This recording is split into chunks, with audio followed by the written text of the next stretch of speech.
graduated from Rowan University in the spring of 2022 with a sports communication and media degree. I got to actually call minor league baseball and G League basketball games while I was in school. And then I graduated, and as soon as I graduated, I went to NFL Films in Mount Laurel, New Jersey. And as much as I loved that experience, I miss putting on the headsets. I decided, you know what, talk is cheap. I have a laptop that's in my house, and so 21 months later, here we are, still on YouTube, calling games and building an incredible, loving community on here with the people that I call my Philly freaks with a capital P and a capital H. We go live for every single Phillies, Sixers, and Eagles game, and we do it like old school radio play-by-play style. I'm Jason Joseph, and this is Play-by-Play with JJ. I showed a swung on barrel out to right field. Bye-bye baseball. That baby is long gone. Good evening, everybody. Welcome on into another edition of Play-by-Play with JJ. What's going on? My name is Jason Joseph. Hopefully you're all doing well and having yourselves a very, very fantastic day. Phillies are taking on the Washington Nationals again. The Phillies played the Nationals last night, and it was absolutely a thriller of a baseball game. It was just 5-2 going on into the ninth inning. It was really 3-2 Phillies going into the top of the ninth inning, going into the top of the eighth inning. And then it became a 6-5 ball game after the Nationals were down to their final strike. There were some mishaps or mistakes, if you will, in regards to the Phillies defense. And Nathaniel Lowe was down to his final strike, and the Phillies were just one strike away from winning. And Lowe ended up hitting a go-ahead 3-run homer to give the Nationals the lead 6-5 last night. But then the Phillies answered back in the bottom of the ninth and were able to walk it off on a wild pitch that was thrown by Kyle Finnegan, and they ended up coming back to win by a score of 7-6. And they are taking on the Nationals again tonight. It will be Christopher Sanchez going up against Jake Irvin, and hopefully it'll be a good matchup for the Phillies, and that way that they can get 4 wins in a row. I'm going to take a very quick step off. I will be right back in just a few moments. Don't go anywhere. I'll be right back.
All right, we're back. Hopefully you're all doing well and having yourselves a very, very fantastic day. Again, the name is Jason Joseph. Sorry I had to take a quick step off, but we are all good and we are all ready to go. If you have not done so already, make sure you guys hit the thumbs up button, hit that subscribe button as well, and turn on those notification bell icons too, and that way you will know when we do go live. During batting practice, one of the Washington Nationals staff members collapsed on the field during batting practice. Unfortunately, they had to be carried off. They had to be carried away from the stretcher. More on that. PJ is right about that. But more on that in just a few moments. But anyhow, the Phillies are hosting the Washington Nationals again this evening. It'll be Christopher Sanchez taking the hill, going up against Jake Irvin. Sanchez, in his last outing, did not look good at all. And he was dealing with some forearm issues. And Phillies have said that they're not really worried about it. And hopefully he can come out there today and have a dominant outing. But I'll be honest, I'm a little bit concerned about it because usually when it comes to forearms, I'm not a medical expert, obviously. But when it comes to forearms and you're dealing with a pitcher, even if it's not a problem now, it doesn't mean it can't be a problem down the road. And that kind of is something a little bit, I'm a little bit worried about. But yeah, there appears to be a serious medical issue situation right now during Washington Nationals batting practice. It appears someone collapsed and they are attending to him. Don't know who the person was. That was posted about an hour ago. But anyhow, so again, we'll get into the starting lineups right now. We'll do that. For the Nationals, they have C.J. Abrams batting in the leadoff spot. And then it's Ahmed Rosario batting second, playing over at second. And then James Wood is batting third, playing out in left field. And Nathaniel Lowe is over at first base. He's batting fourth. Josh Bell hitting fifth, switch hitter, who's also DHing. And then Dylan Cruz out in right field. He'll be batting sixth. Kybert Ruiz is catching behind the plate. He'll be batting seventh. Eighth will be Jose Tena, playing over at third base. And then Jacob Young is batting in the 9-hole. He's going to be batting ninth. All right, so again, it's Abrams, Rosario, Wood, Lowe, Bell, Cruz, Ruiz, Tena, and Young. No Luis Garcia Jr. in tonight's game for the Washington Nationals. For the Phillies, they have Stott, Turner, Harper, Schwarber, Castellanos, Realmuto, Kepler, Sosa, and Rojas. And that is their 9 players for today. No Alec Boehm. He has the night off. And Christopher Sanchez and the Phillies, here they come as they take the field. Phillies are in their white and red pinstripes, have the bell-high socks in dark red. Aaron Judge just already hit a 2-run homer, 426 feet. Just another topic of discussion. What are your final score predictions? Make sure that you guys comment them down below. After the game is done, call on into the postgame show. We had 3 postgame show callers yesterday, and that was really awesome. 610-314-0844 is the phone number. You can also join via Discord as well. Sometimes we get a little bit busy on the phones, and I take Discord calls too. So if you guys want to call on in after the game, or if you want to leave a voicemail message or a text message, that's totally cool. You're 1,000% more than welcome to do that, for sure. All right, so the Phillies defensively have JT behind the plate. Christopher Sanchez is on the mound. Bryce Harper's over at first. Bryson Stott's at second. Trey Turner is at shortstop. Third baseman is Edmundo Sosa. Max Kepler plays out in left. Out in center field, it'll be Johan Rojas. And Nick Castellanos is playing out in right.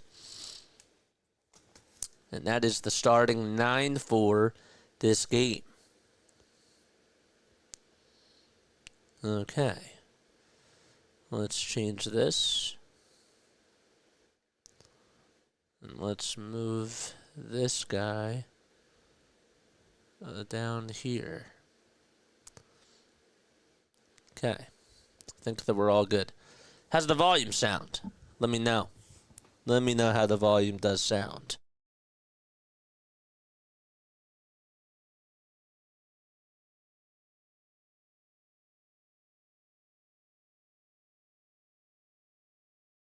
The Pitch on the way. Fly ball hit out over to deep right field. Casty's there and will make the catch for out number 1.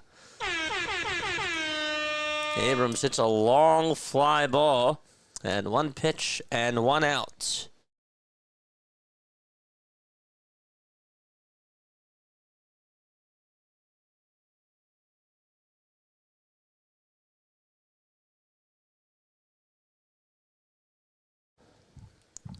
So here comes Ahmed Rosario. Takes the first pitch just a little bit low for a ball. That would make the count 1-0. What's up, Starkey? Volume sounds good. The pitch. There's a foul ball. Volume sounds good. All right, good. Let me know if the volume of this is equivalent to the volume of the ads whenever you get an ad. 1 ball, 1 strike, and the pitch, swing and a miss. Sanchez gets set, kicks, deals, and the 1-2 is grounded into left field for a base hit. And Kepler fields it, throws it over to the cutoff man, and that's Trey Turner. And there's a 1-out single. Start off the top of the first. Sanchez has a changeup. That's been, for the most part, it's been money. I don't get ads. But for those people that do get ads, lefty versus lefty, here's a sinker at 96 miles per hour. It's in there for a strike. Ray says the game's over. Nothing on 1 is the count. Remember, Sanchez was dealing with a forearm issue. His last outing, here's the 0-1. It's popped up and skied over towards left center field. Kepler is there, and he'll make the catch right towards the alleyway. And so, there's 2 away. Well, we get a show like we did last night. Ray, I don't know what that was. I've never seen anything like that. Have you? I've never seen anything like that 9th inning. 2 outs. A runner on over at first. Here's Nathaniel Lowe. Takes it inside for a ball. Dan Merzel's the home plate umpire. Brock Ballou is at first. At second base, it's Jordan Baker, and Stu Sherwater is the third base ump. 1 ball, no strikes. And the pitch. It's inside for ball 2. Larry, did you watch the highlights? Did you watch the highlights? And yeah, I just wanted to know. 2 balls, no strikes. The pitch. There's a fly ball. It's hit out over towards left field. Kepler's there, makes the catch. Out number 3 is recorded. The side is retired. We're going to the bottom of the first. That 9th inning was stupid, says Larry. I called it the way that it looked. I don't joke. I'm sure that when you see it, it looks even more egregious, but jeez. You saw Rojas with that misplay? It was awful. And it was on the very next pitch that Trey backhands the ground ball at short, and he throws it high. How do you do that? I don't want to keep harping on it, but I just wanted to get your opinions on it because, again, hearing it is one thing, but seeing it, it's crazy. All right, we're going to the bottom of the first. Stott is up. It'll be Stott, Turner, Harper, Schwarber, Castellanos, Realmuto, Kepler, Sosa, and Rojas. And that is the 9 starters for the Phillies. Let us know what your final score predictions are down below. I would really appreciate that. That'd be great. What are your final score predictions on this game? I'm going to go with 7-3. Bohm looked like slow-mo running home. Any decent throw and game is over. That was a good throw. How does Ruiz not catch that on the one hop? How does Ruiz not catch that? That was a good throw. I don't know. It was just... it was the craziest thing. What's up, Jimmy Rosado? What's going on, man? How are you? Over on TikTok. Thanks so much for stopping by, my friend. 10-9 Phillies wins is the Sports Zone. If you're over on TikTok, you're more than welcome to come on over to YouTube. And if you're on YouTube, come follow us on all the social media platforms by clicking on the link tree. Here's Bryson Stott as he takes a four-seamer right down the heart and soul of the plate for strike one. Yeah, but at least they made up for it in the bottom of the ninth in the next inning. It was a crazy game. 0-1 is the count, and it's low and inside for a ball.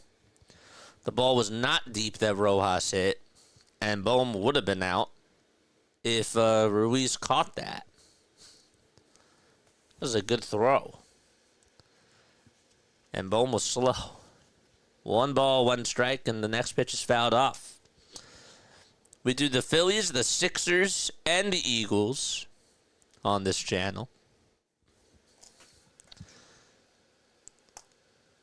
What's up, Grafted? 1-2 pitch to Stott. Line drive, base hit into right field, and Bryson Stott continues to do well in the leadoff spot. So it's a leadoff single for Stott, and Trey Turner is up now. Yes, Phillies, Sixers, and Eagles content. That's what we do. Don't forget to like and subscribe. We need 15 more subscribers over on the YouTube side to get us to 5,600. Here's Trey Turner hitting 290. It's been a quiet 290 for Trey. And the pitch is a changeup that's low and away. Phillies money line is at -420. They're 16-13 on the season, even though it doesn't feel like it. 1-0 pitch. That's low and away for ball 2. Irvin has struggled a lot of the time against the Philadelphia Phillies. However, he went 5 innings. In his first outing against the Phillies, gave up just 2 earned runs on 7 hits. 2-0, and that's way outside for ball 3. Outing before that, though, against Philadelphia, he gave up 6 earned runs. And that included 3 walks, 5 hits in 4 1/3. The 3-0 to Trey, and it's inside for ball 4. And here comes Bryce Harper to the plate.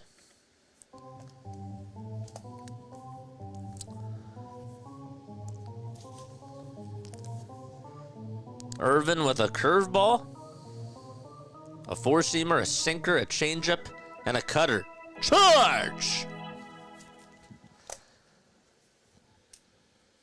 Here comes Bryce, and the pitch, swing and a miss. It was a curveball that was low. Mets lead the NL East. They are 21-9. Phillies are 4.5 behind them. 0-1 pitch to Bryce, another curveball, same pitch, same spot, and another swing and a miss. They're reading the scouting report, and they're just saying, you know, just give this guy breaking balls. 0-2 pitch. There's another curveball, and I think Harper learned his lesson.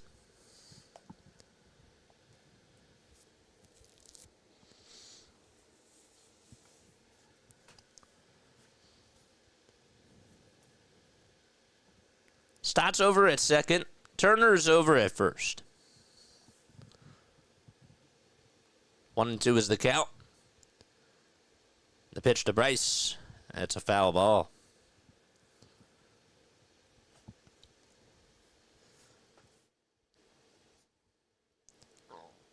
Harper is just 3 for 9 versus Irving. No homers, no extra base hits, 2 walks, and 1 strikeout. .231 average for Bryce. Here's the 1-2, and there's a fly ball. It's hit out over towards left field. It's not that deep, and the left fielder's there, makes the catch. One away. James Wood right there at the right time. On the defensive side of the diamond for Washington, they have Jake Irvin on the mound, Kyber Ruiz catching, Nathaniel Lowe's at first, the second baseman's Ahmed Rosario, C.J. Abrams is over at shortstop, and the third baseman is Jose Tena. Here's Kyle Schwarber. The pitch to Kyle, swing and a miss. Got a curveball that was at the knees. In the outfield for Washington, they got Wood in left. Center fielder is Young, and Cruz is in right. The ball's one strike, one out.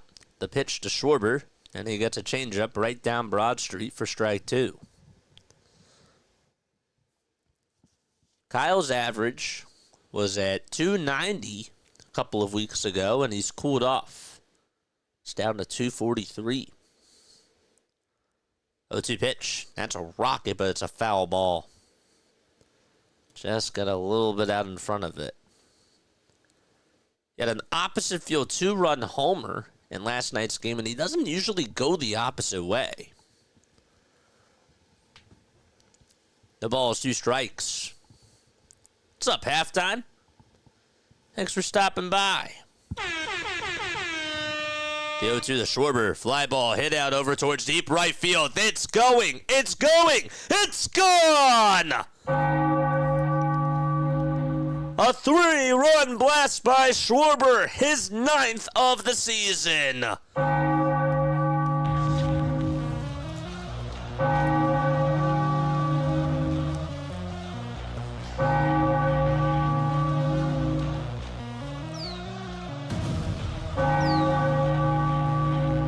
Way to go, Kyle.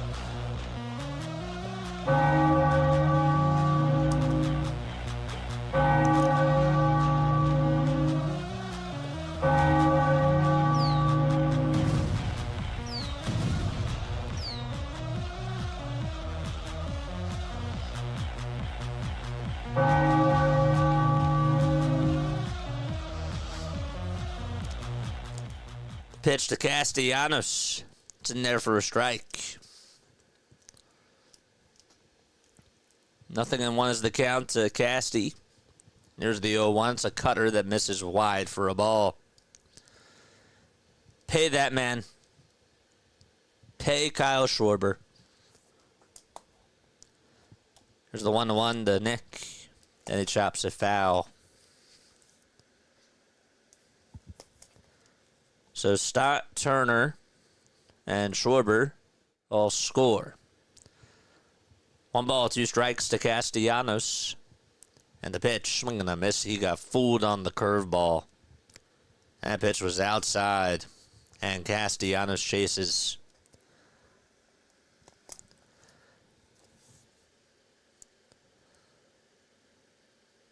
That was a one-handed swing, too, from Schwarber. That thing went 350 feet. One-handed. Here comes JT, and he stares at a curveball and takes it all the way for strike one.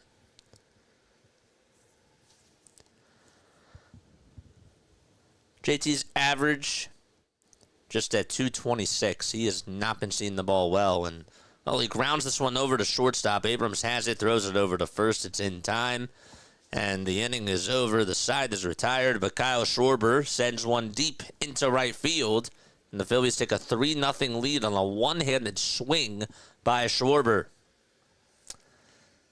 All right, I will be right back. Don't go anywhere. Be right back.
We're back.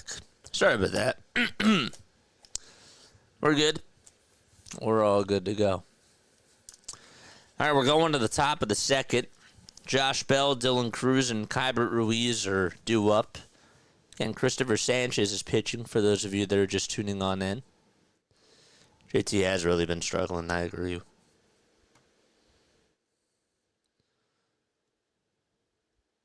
I'm just curious when he was pitching the Schwarber.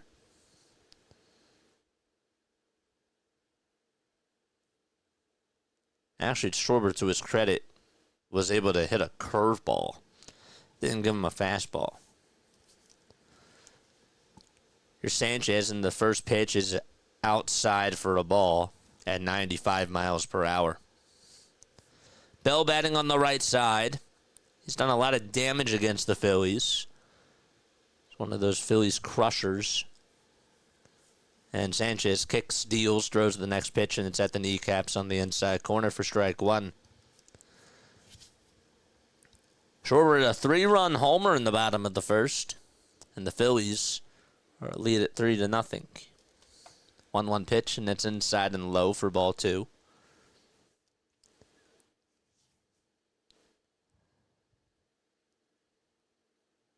Bell has been struggling at the plate. He's actually struck out 5 times, or has struck out once, at least once, in each of his last 5 games. 2-1. It's inside for ball 3.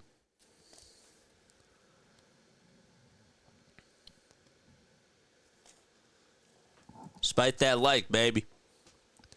3-1 pitch. It's on the inside corner for a strike. Mods, if you could find Philly Halftime's channel and post it for me, I would really appreciate that. I want us to get Philly Halftime more subscribers. I do. Here's the payoff pitch on the way. Swing and a miss. He struck him out. Decided to go with a 4-seamer that was on the outside corner. It was a fastball, excuse me. And Bell was late. Threw it at a very good angle and got the velocity on it. That'll bring Dylan Cruz up to the plate, hitting over on the right side. Rest of the bat just above his shoulder, and the first pitch is painted perfectly on the inside corner at 96 by Sanchez. 3-0 Phillies on a 3-run homer by Schwarber. 0-1, swing and a miss. Decides to go with a 4-seamer and then goes with a changeup at the knees and gets Cruz down on one knee on the swing. No balls, 2 strikes. 8 seconds left on the pitch clock. And the 0-2 from Sanchez. Another swing and a miss. He decided to go with a changeup again. This time was a little bit more outside and it went into the dirt. And that's back-to-back strikeouts for Sanchez. Let's see those chairs in the chat, folks. Let's go. And so Keibert Ruiz is coming up. Ruiz hitting over on the right side in the pitch, and there's a line drive out to left field for a base hit. It was a fastball at 97 right out over the middle of the plate. And Ruiz, who can do some damage at the plate, especially against this ball club, gets on with a 2-out single. The second hit allowed. Sherry, thanks so much for following us over on TikTok. Appreciate you. Thank you very, very much. Any of my mods here? Jose 10 is up, and he takes a strike at the knees. Are any of my mods here? If so, if you can get Philly Halftime's channel and post it in the live chat, I would appreciate that. Here's the 0-1 pitch. Good block in the dirt by JT. It was a bouncer, and JT was able to catch it.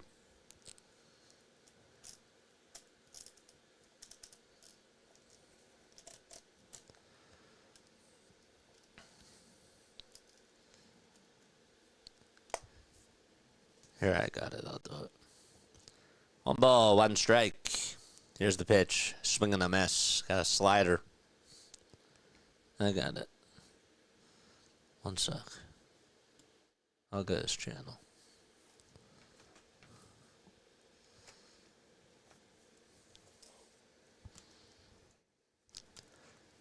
The 1-2 from Sanchez. It was a good slider, but Tenna did not buy. It was outside and low. This is Philly Halftime's channel. Please go subscribe to Philly Halftime.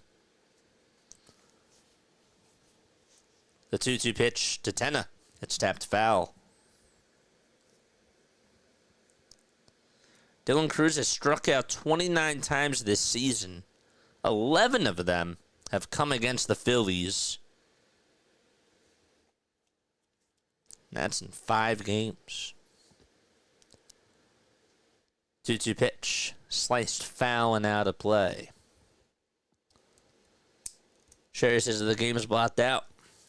Well, I hope that you enjoyed this alternative. You're more than welcome to come on over to YouTube, where you can actually interact with other people too. We have over like 120 people over there.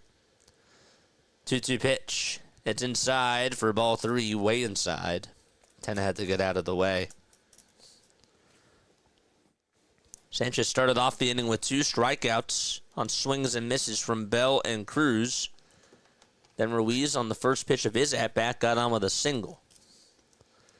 3-2 is the count. The windup and the pitch. Swing and a miss. A 97-mile-per-hour sinker at the knees. And Sanchez strikes out the side. We're going to the bottom of the second inning. It's 3-0 Phils. Nice job, Sanchez. South Jersey guy listening to JJ while watching Chase Petty's debut. Go fightins. What's up? Midlife card crisis. How are you? What's going on, man? Thanks so much for stopping on by. Folks, please go subscribe to Philly Halftime. He does an awesome job to covering the Phillies. And he does a really good job. This is his channel. I want him to get more subs. You know, I want to help our brother out because that's who I am. I care. So, let's take a sip of water.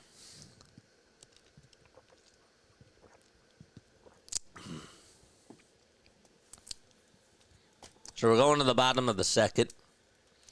It's 3-0 Phils. Folks, what are your final score predictions on this game?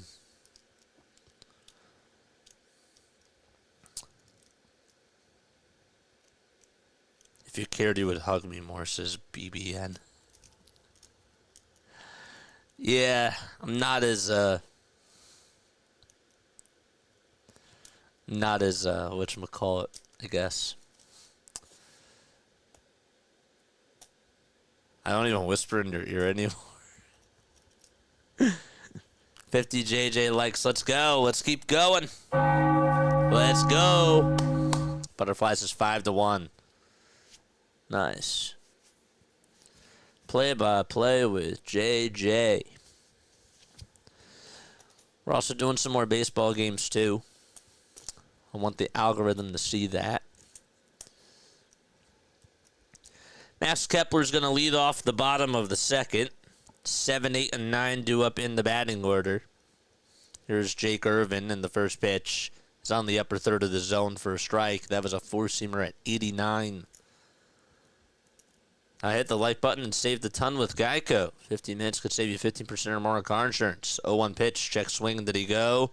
They say, yes, he did. Don't know why he swung at that. That pitch was high. Red batting gloves for Kepler. Left-handed hitter, of course. Phillies are in their white and red pinstripes in the 0-2 pitch. Well, the previous one was high, but this one was way up high. Irvin with 26 pitches so far in this game. And the 1-2 is inside for ball 2. 13-5 Phillies. I say 7-0 Phillies. 9-3. 2-2 pitch. And that was a hanger, but it's fouled.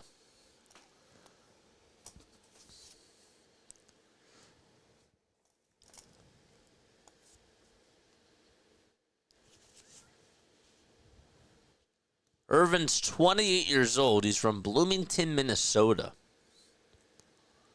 6 feet 6 inches tall, 234 pounds. He's really tall. 2-2 pitch. Wide for ball 3. And the count is now full.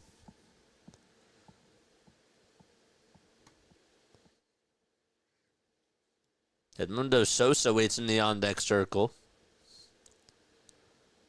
3-2 to Kepler, and he spoils it. Foul. Does it go out of play, though? It does not, and it's caught by Tenna in front of the tarp.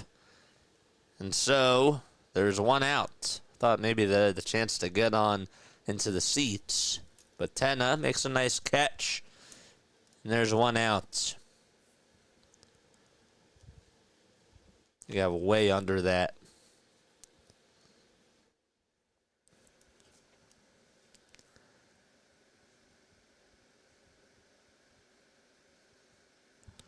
Here comes Sosa, and he takes a pitch up high. Lane says 7-3 Phillies. Sosa's 8 RBI on the season. No homers, though. The 1-0, it's grounded over to third. Tenna has it, scoops it up, throws across the diamond, and Sosa is retired.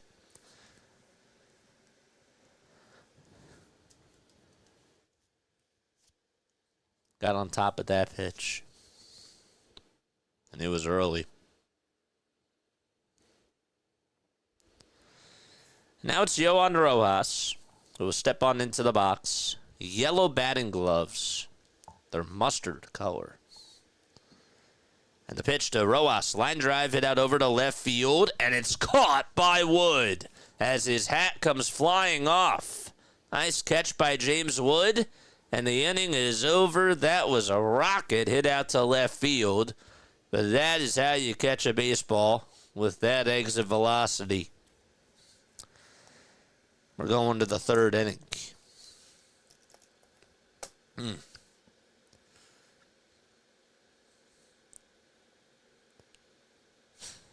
Even in text, I can...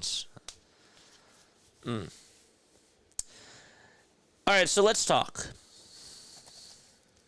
Okay. From last night. From last night's game. What was your biggest takeaway?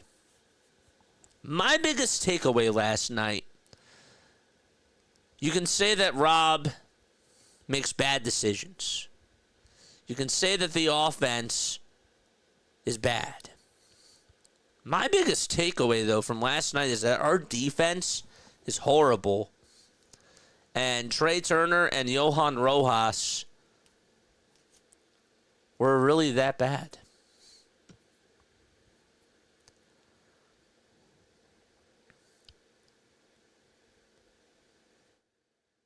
Rojas isn't the lead is my takeaway. Well, neither is Trey Turner. After last night, Trey Turner doesn't remember how to tag second base in the 8th inning, and then a routine ground ball over to shortstop in the 9th inning, and he throws it high over to first. That was awful. That was awful.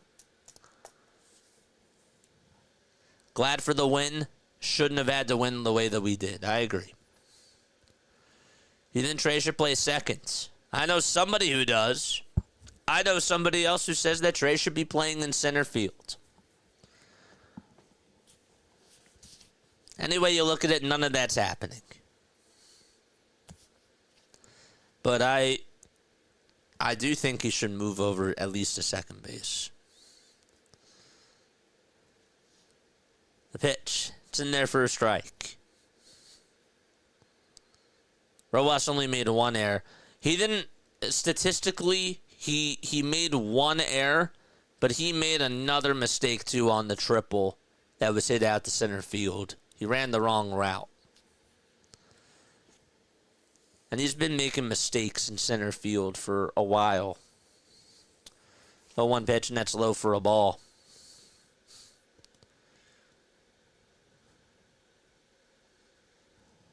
One ball, one strike. And the pitch. That's inside for ball 2. Happy to see my Longhorns are going to the Eagles. Yeah. Howie Roseman does it again. I'm with you. 2-1 pitch. It's a sinker that's at the kneecaps for a strike 2. Come on, Sanchez. 2 balls, 2 strikes. 5 seconds left on the pitch clock. Sanchez kicks, fires the pitch, and it's inside.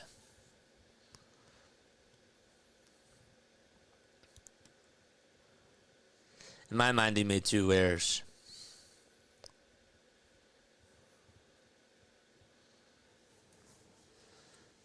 3-2 pitch. And it's outside and low for ball 4. And, well, statistically, that was a walk, but Young was sprinting over to first. So we can score that as a sprint.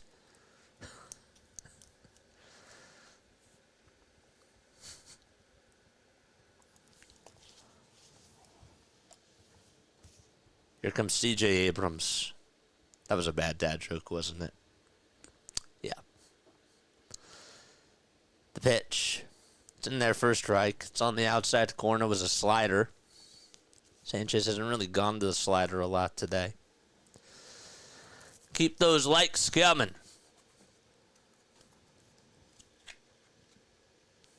Oh, 1. And that's going to hit C.J. Abrams. That changeup was way inside. Ended up getting him right at the waist. That's going to put runners on at first and second.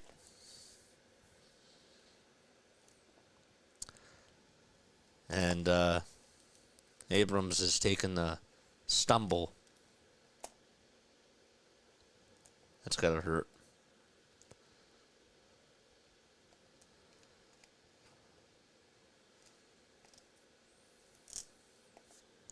Are you a dad? No. Abrams has the trainers going out to check up on him. So he gets hit by the pitch and he's jogging over to first. He says, I'm all right. Come on, Sanchez.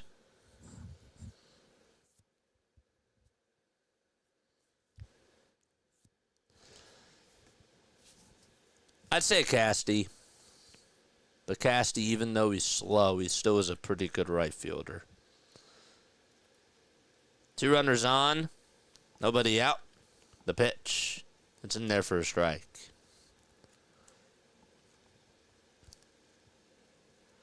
Eddie, what's up, Eddie? How are you, man? What's up? Do I have pets? I have a doggy. Used to have a frog. 0-1, and that's inside for a ball. That was when I was really young.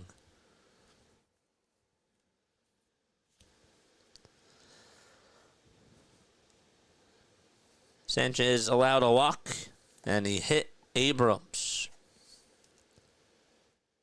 So runners are over at first and second, and Sanchez, as he was ready to wind up, decided to disengage back over to second.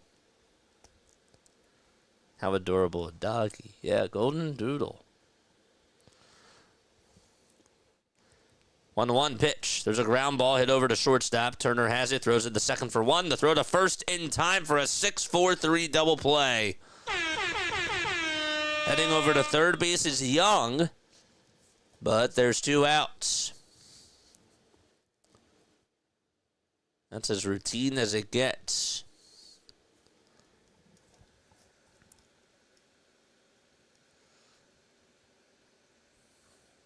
Six, 4-3. Rosario grounds out. Here comes James Wood. The first pitch that he sees is taken low and outside for a ball. All right, one more. Get out of this. Wood flied out in the first. Flew out to left field. 1 ball, no strikes. Left-handed hitter. And the 1-0 is a changeup that's taken right down the middle for strike one.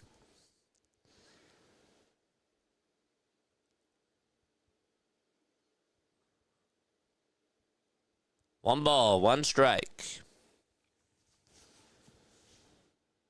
Lefty versus lefty. And the 1-1 delivery misses low and away.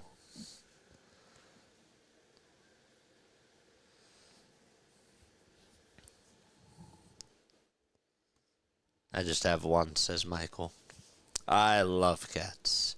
That's cool. 2 balls, 1 strike. Sanchez kicks, deals, and there's a 95-mile-per-hour pitch taken right down the pike for strike 2. Shot that. Wood took that all the way.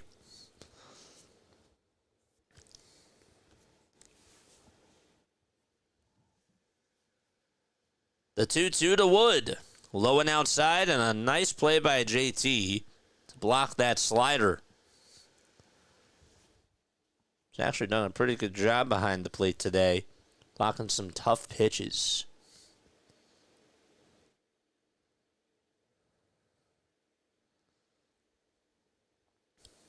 Cats own you.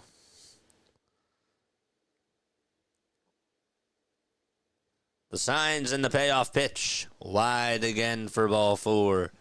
That's the second walk allowed in this inning for Sanchez. It's not good.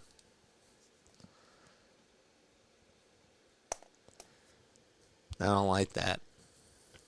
He doesn't look like himself.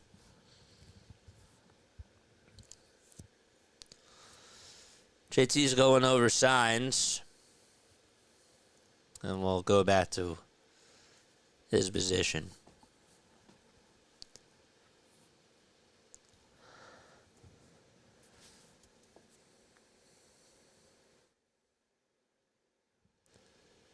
The pitch. The sinker just misses off the plate for a ball.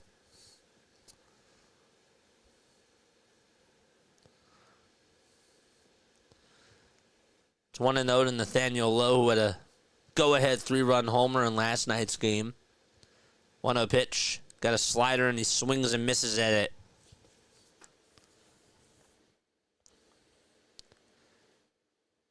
Nationals today 0 for 1 with runners in scoring position. 47 pitches for Sanchez. 2 outs in the third. Runners at the corners. The 1-1 ground ball down the third base line's a fair ball. And Kepler gets over to it. Young will score. Heading over to third base is Wood. And it's an opposite field RBI double. Hit by Nathaniel Lowe. Walks do kill ya. That was actually a good piece of hitting by Lowe.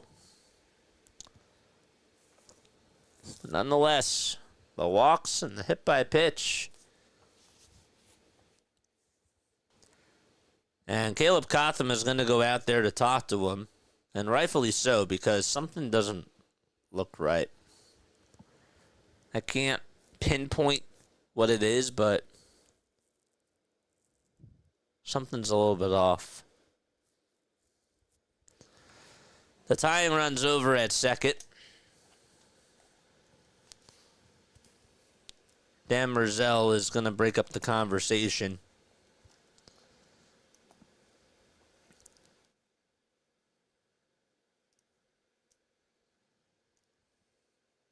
And it's Josh Bell coming on up.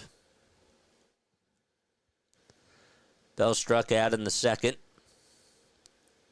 Hitting over on the right side again. The pitch, swing and a miss. I like that changeup. Now throw one in the dirt. See if he goes after it. 0-1, and he does. Didn't have as much break to it, and JT blocks it. And it's 1-1. Kept it right in front of him.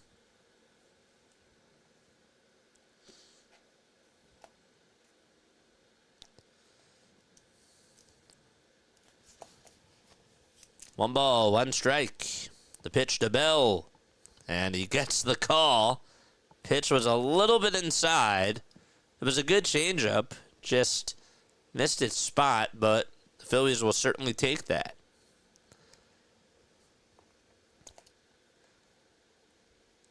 JT did sell it. Come on, Sanchez. 1-2 to Bell. Low and inside. Walk the bases loaded so our infielder can step on a base instead of making an error throwing to first. Well, we had one that forgot to tag a base last night, Larry. So I don't even know if that's going to help. 2-2. That's inside and low for ball 3.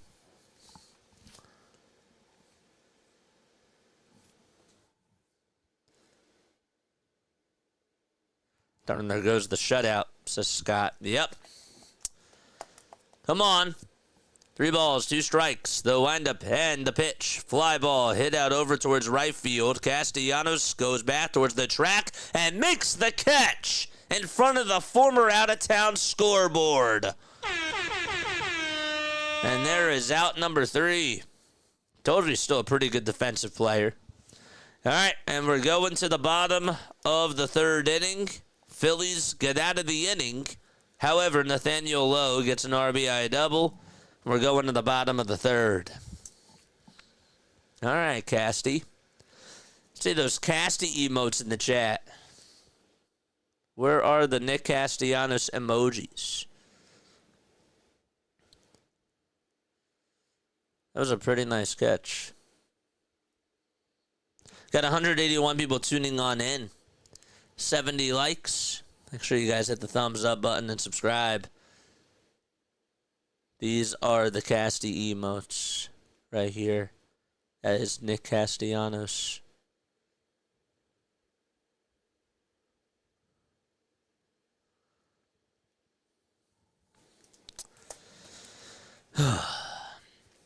You got out of it. It helps when you have a nice defense behind you.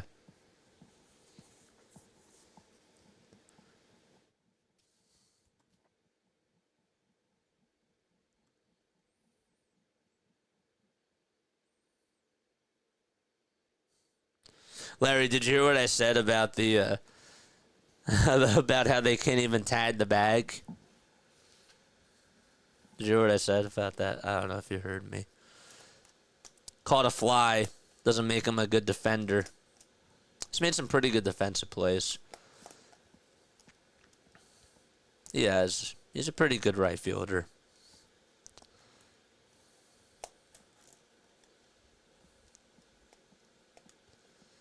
It would help if we had that.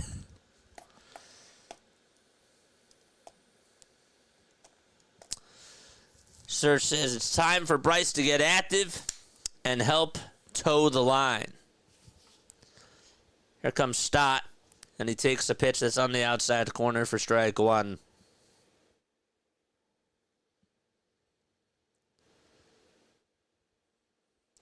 Bottom of the 3rd, no balls, 1 strike. Pitch to Bryson. Foul ball.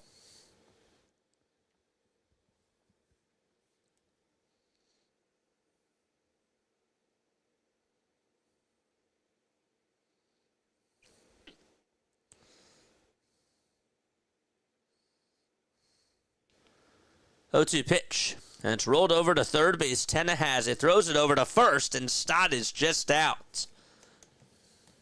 There's one away. Hit the thumbs up button and subscribe to the channel as well. Thank you all so much for being on here, whether you're on TikTok, whether you're on YouTube. I appreciate you all. Come on over to YouTube. Play by Play with JJ is the channel. There's a curveball that Turner takes for a strike. And after the game is done, call on into the show. 610-314-0844 is the phone number. Deal 1 to Trey. There's a line drive foul ball over the head of Paco Figueroa. Tyler Glass now is going to be shut down for 10 to 14 days, they just reported. 0-2. That's low and away for a ball.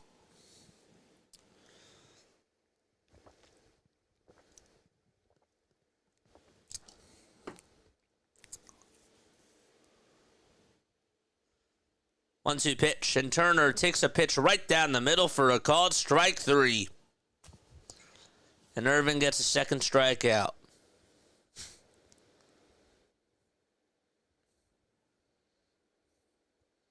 That was the pitch to hit.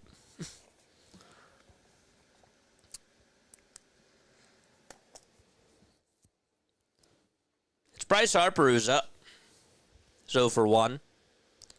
The pitch to Bryce. Takes the changeup low.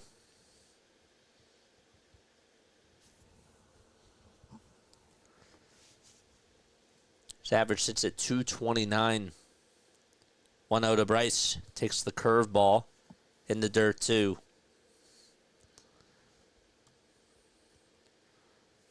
I don't get it. I mean, that was clearly his pitch, going back to Turner. 2-0 pitch. It's outside for ball 3. See the stop signs in the chat. See those stop signs. 3-0 pitch. It's inside for ball 4. So Harper does walk with 2 outs in the bottom of the 3rd. And Kyle Schwarber is up next. Schwarber's had the 3-run homer his last time up. Was also, I kind of forgot about this, but Schwarber was a Washington National. Pitch, and it looked like it was on the inside corner, but it's called a ball. Kyle needs 8 more homers, or 7 more homers, I should say, from getting the 300. Did you guys realize that? 1-0 pitch. And it's just outside for ball 2. 7 homers away from 300.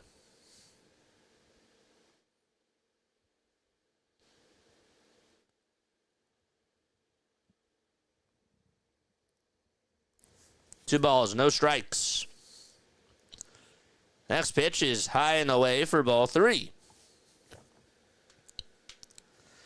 Bryce can take pitches now with no one on base. Last at bat with 2 on, he swung at the first 2 bad pitches.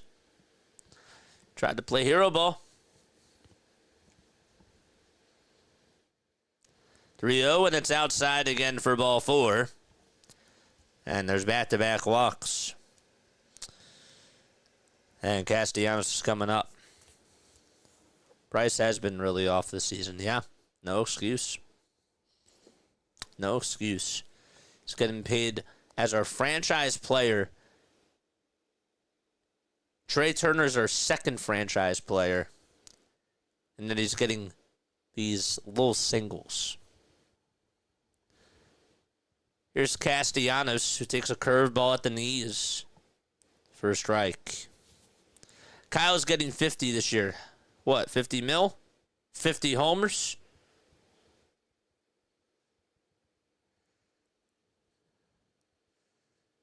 Oh, 1 to Casty, and he chops it foul. Yeah, can they dock his pay?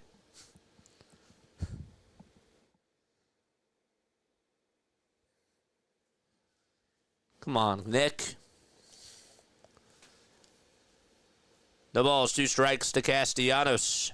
The next pitch, and there is a line drive caught at shortstop by C.J. Abrams. Just off the end of the bat. It wasn't hit too sharply. Pitch was a little bit outside. Casty followed up with it, but lined it straight at the shortstop, and we're going to the top of the 4th. It's 3-1 still, Philadelphia. All right, I'm going to take a step off. Be right back. Don't go anywhere.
All right, 14 more subs away from 56 hundo. Let's go. Let's go, baby. All right, Cruz is up. The pitch. And it's popped foul and out of play. Schwarber and Harper have combined to see 13 pitches in 2 plate appearances from Jake Irvin. 1 ball, 1 strike. Second pitch was taken low.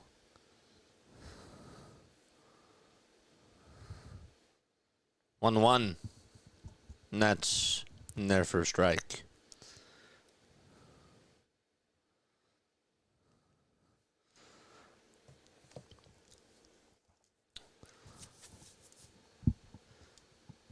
Sanchez gets set just at the letters. Hits, delivers the pitch, swing and a miss. Another strikeout for Sanchez. Give him 4. Nice.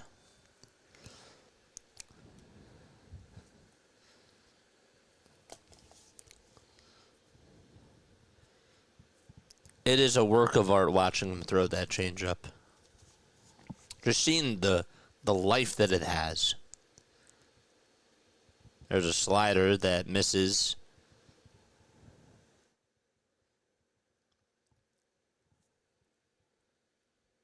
Mike Trout just had another injury scare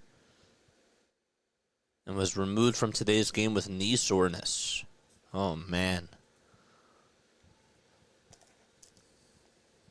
1 ball, 1 strike. 3-1 Philadelphia. We're in the top of the 4th. Kybert Ruiz is up. 1-1 pitch. It's down for ball 2. Ruiz slides down to the 4 hole in tonight's game. 2-1 pitch. And it's rolled over towards the right side. Stott gobbles it up, shuffles his feet, throws it over to first. And it's in time for out number 2.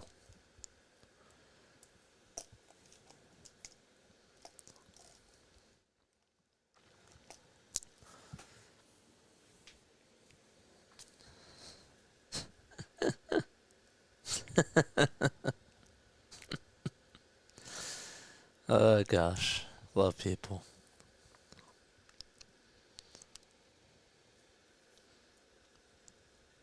Larry, you mean Joel Embiid. The pitch. It's low and outside for a ball.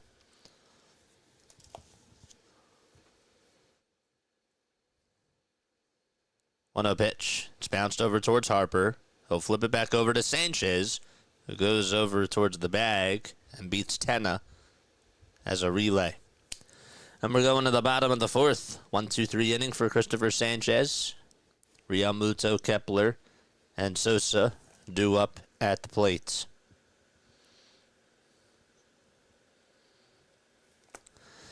All right. Time now for On This Day in Phillies History. Presented, of course, by Broad and Pattison. Today is April 30th. It is the last day of April, folks. In 1961, on this day, the Phillies were actually down 6-0 in the top of the 8th inning. And the manager used a team uses a team record of 5 pinch hitters that scores 7 runs in the inning. Phillies go on to beat St. Louis, and the score of the game was 11-7 in the 10th inning.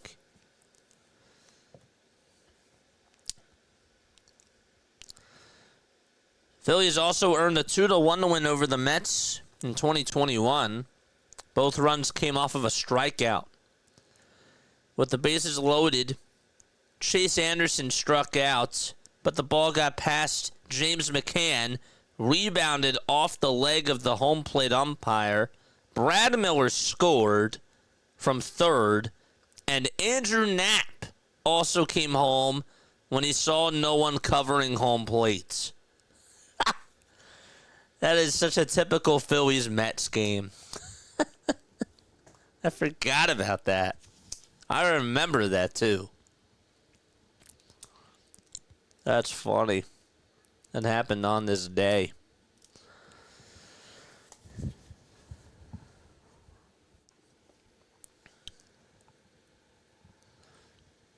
We're in the bottom of the fourth. JT is up. And the first pitch he sees is low for ball one.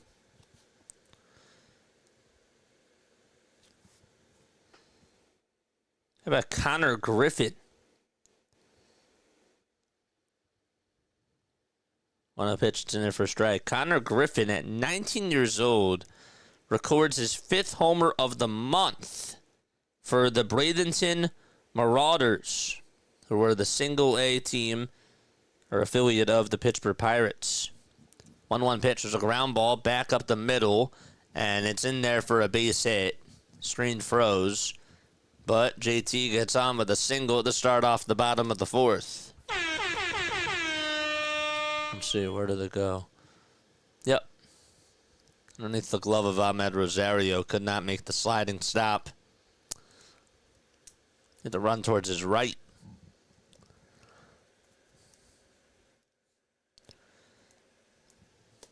Here comes Kepler. Kepler's 0 for 1 today. Fouled out his last at-bat.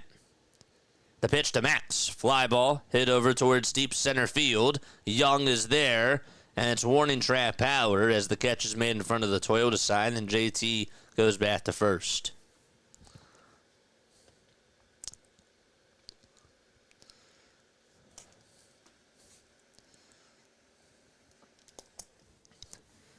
He's like just missing these home runs. His timing is just a little bit off. Excuse me. Here comes Sosa. 1 away in the bottom of the fourth. And there's a pitch that's at the knees for a strike.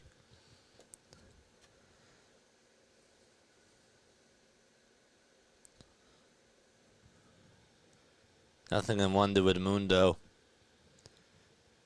The windup and the pitch. It's popped up. Hit over towards straightaway center field. Young drifts towards his left and makes the squeeze for the second out.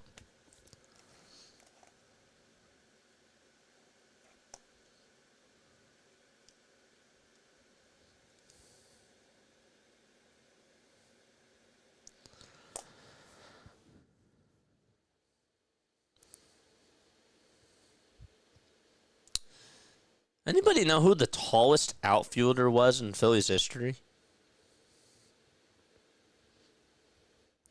Rojas will draw a bunt, but it's a foul ball over towards the third base side.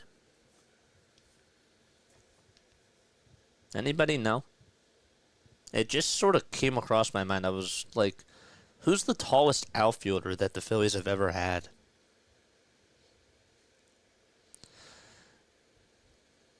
Jay Bruce was pretty tall. I mean, Casty's pretty tall, too. Casty's, what, 6'4"? Pitch to Rojas. Ground ball, base hit out to left field. And Yohan Rojas gets on with a single.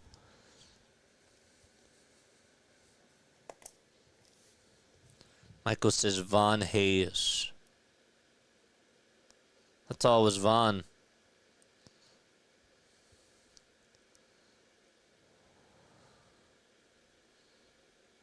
How tall was he?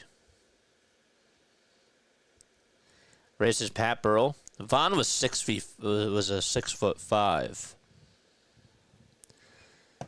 2 outs, 2 runners on, and the pitch to Stott. It's in there for a strike. Pat Burrell was pretty tall. He was 6'4".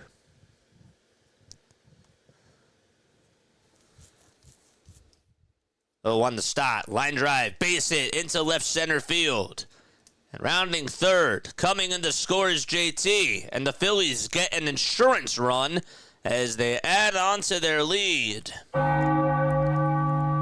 Stott gets an RBI single. Rojas goes over to third. It's 4-1 Philadelphia.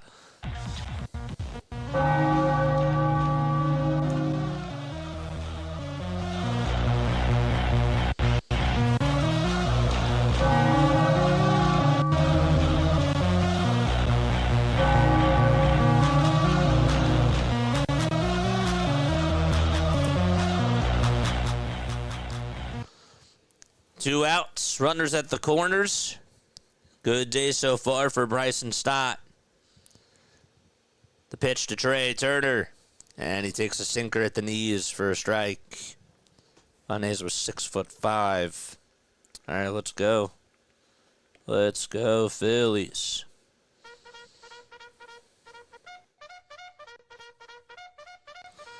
Charge! Nothing was the count to Turner, and he grounds a foul. Aaron Judge will be the tallest soon, says Ray. He's coming to the Phillies? Since when?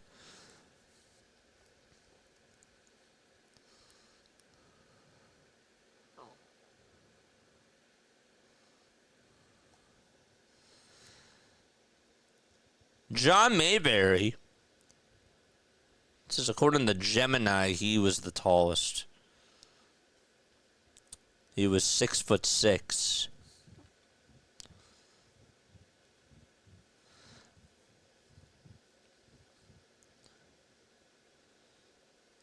De La Cruz, Carlos De La Cruz, who's in the minor league system for the Phillies, is 6'9". 0-2 is the count to Trey. The pitch is taken outside. Stott swipes second without a throw, and he's in scoring position.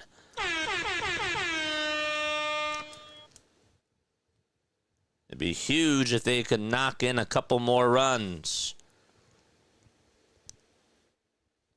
1 second left on the pitch clock, and there's the 1-2. There's a ground ball hit over to third base, knocked down, and the throw over to first is in time. Tenna fielded it cleanly, and he threw it over to first. The inning is over. Phillies do get an insurance run and an RBI single by Bryson Stott. We're going to the fifth. 4-1 Philadelphia.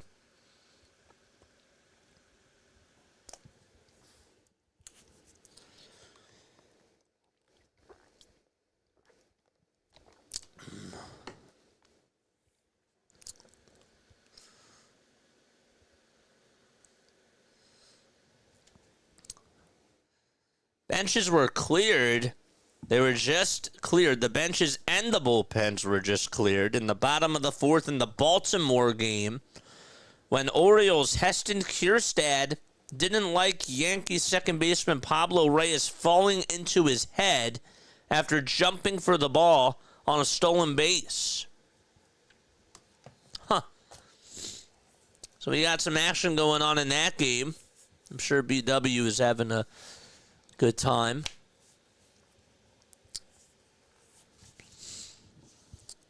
If you're tuning on in, make sure that you hit the thumbs up button, hit the subscribe button as well. Mayberry Jr. Did John Mayberry Sr. also play for the Phillies? John Mayberry Sr. Did he also play for the Phillies too? No, he did not. Did not. All right, 1 sec.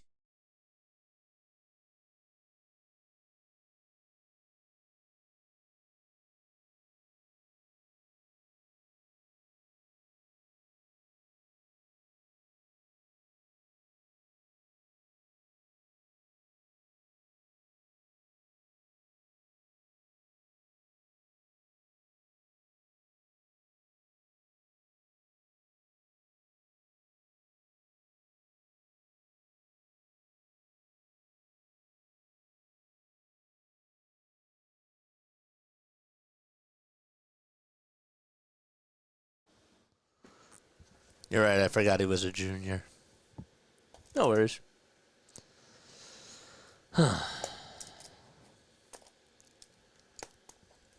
Keep hitting those thumbs up buttons, folks. Keep subscribing, too. The pitch. There's a ground ball played on the bounce by Turner. Throw over to first. That's going to get on by Bryce Harper. And he goes back over to first base, and the tag is not in time. Ay, ay, ay. Another mistake from Trey. Thank goodness that didn't allow him to go over to second base. Let's see.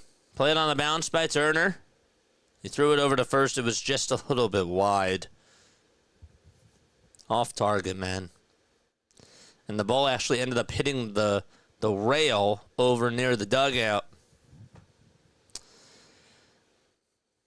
Should have just ate it up. C.J. Abrams is up. Jacob Young's pretty fast.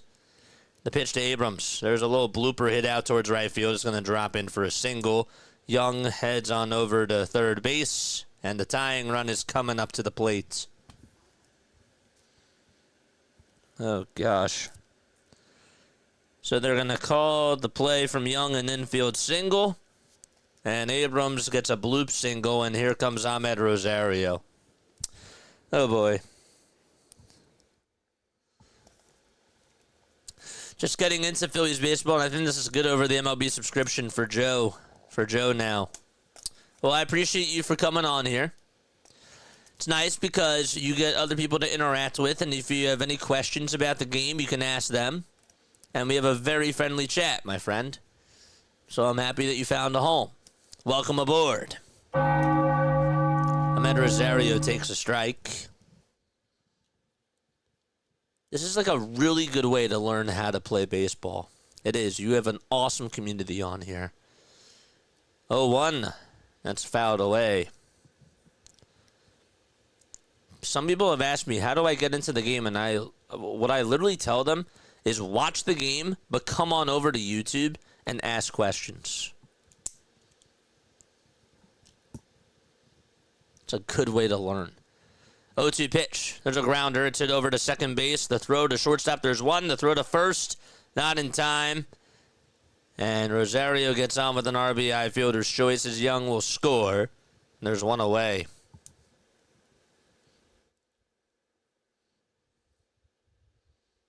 Turner did touch the bag over at second base. Just wanted to make sure I emphasized that. So it's a 4-6 fielder's choice. James says it's a really good channel. I appreciate it, guys. Wood takes a changeup, low and away.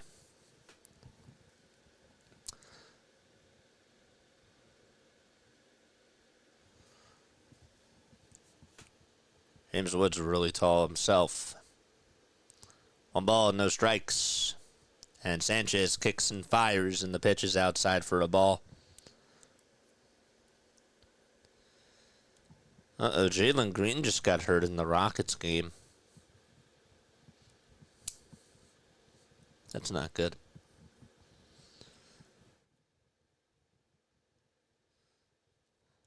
2-0 pitch. There's a 96-mile-per-hour sinker. It's in there for a strike.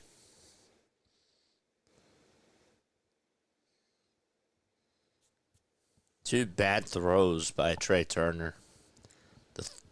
The throw over to first, he wasn't going to get the runner out, but man, that was not a good throw either. 2-1 pitch.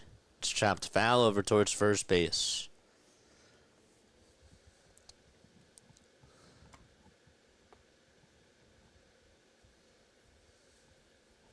Yes, sir, Joseph. Yes, sir. Sanchez. Tied up in the count 2-2. Here's the pitch. Swing and a miss. And Wood does strike out. The ball did pop out of the glove of JT, but it was not a foul ball. Thank goodness.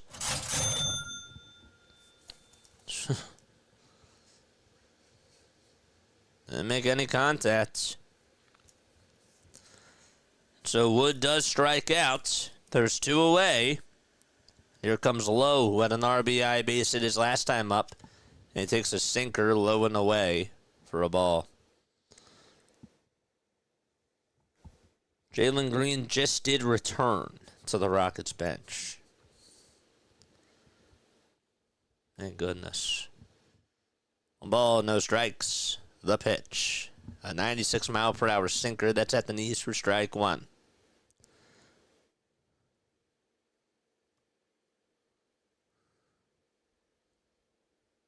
Yeah, I know, Larry. Isn't that funny?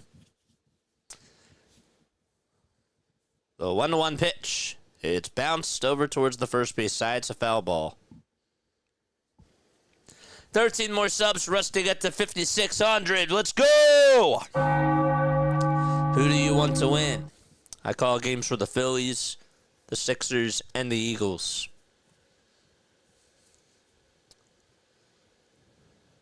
David, that was funny, Jane. 1-2 pitch. It's outside and low for a ball.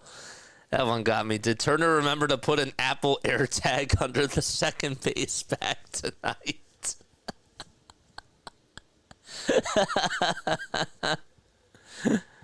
That's funny. Ugh. The 2-2 from Sanchez doesn't get the call. Is just a bit outside. That's funny.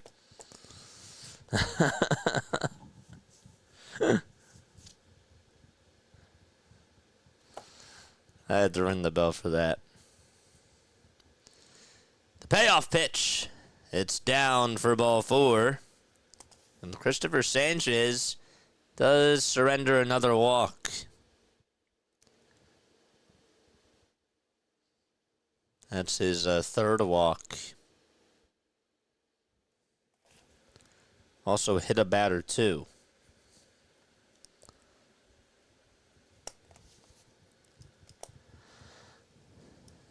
Two outs, 2 runners on. The pitch to Josh Bell. He gets a changeup. And it's a swing and a miss. Jonathan, thanks so much for the sub. How about the Reading Phils? Do I cover them? I do not. I don't cover the Reading Phils. Nothing in 1. The pitch to Bell. It's inside for a ball.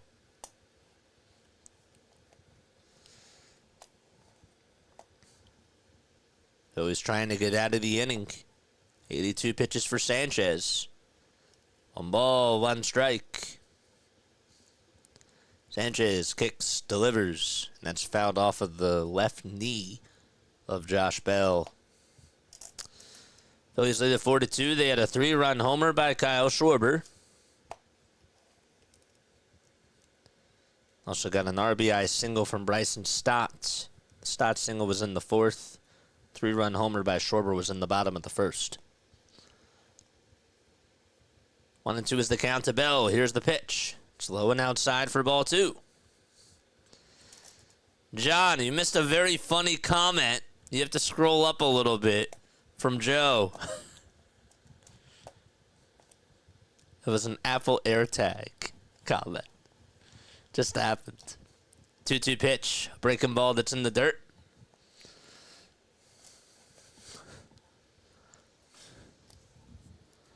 Calling in after the game. 610-314-0844 is the phone number. You can text the hotline or call on into the show. 3 balls, 2 strikes. Looks like they're going over to the phone for the bullpen. 3-2 pitch. Foul ball, as the pitch was actually inside.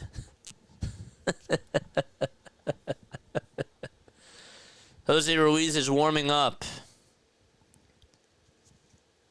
I don't know, something's off with Sanchez. I've said that today.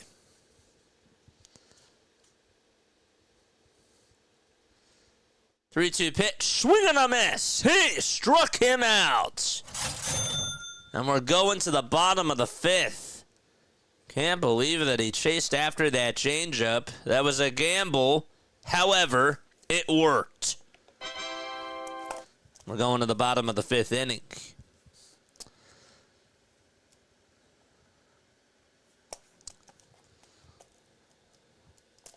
Josh Bell just had a birthday. He's 102 years old. Why do you say 102? Is there a specific reason why you said 102?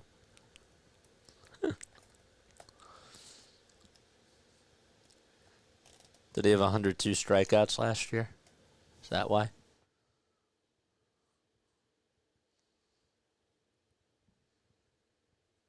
Maybe he struck out on the pitch that was at 102 miles per hour. All those off-speed pitches were in the dirt. And dumb Josh Bell swings, says Broken Bell Network. Do not clip farm that. Cardinals lead at 9-0. They actually shut out the Reds earlier today, 6-0. And they've put up 15 runs in this day-night doubleheader. Royals lead at 3-0 out at Steinbrenner Field. They're in the bottom of the 5th. Red Sox have a 4-0 lead in the top of the 3rd. They're playing out at the Rogers Center. And the White Sox are hosting the Brewers. It's 2-0 in Chicago. Earlier today, the Braves lost by a score of 2-1 to the Rockies. The Mariners also were able to spank the Angels 9-3. Orioles have a 4-3 lead against the Yankees. And the Cleveland Guardians just took a 4-0 lead in the bottom of the 7th. Here comes Bryce Harper. Mets lead at 1-0 in the top of the 4th against the Diamondbacks. The pitch to Bryce, swinging the line drive out to right field for a base hit. That's going all the way over towards the wall. Harper will hustle on over to second base, and he gets on with a stand-up double. That's how you do it, Bryce. Take advantage of a hanger. And he pulled it and yanked it out to right field. Good job, Bryce. Attaboy. And here comes Kyle Schwarber to the plate. 13 more subs till we get to 5,600 subscribers. Let's go! Bo Naylor just hit a home run for Cleveland. That's how they lead at 4-0. It was a 3-run homer. Pitch to Schwarber. It's outside for a ball.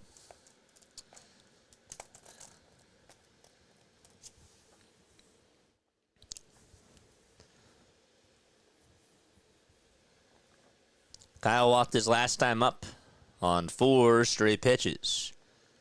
1-0, and it's high for ball 2.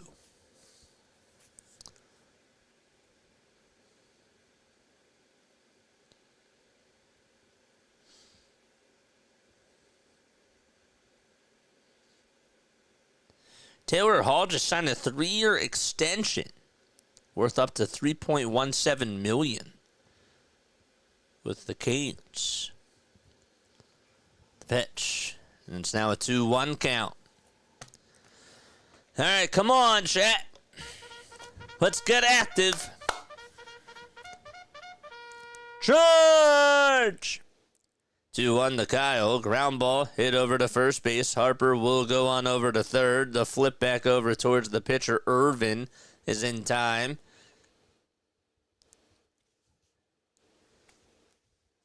Still 4-2. 3-1 on the ground out.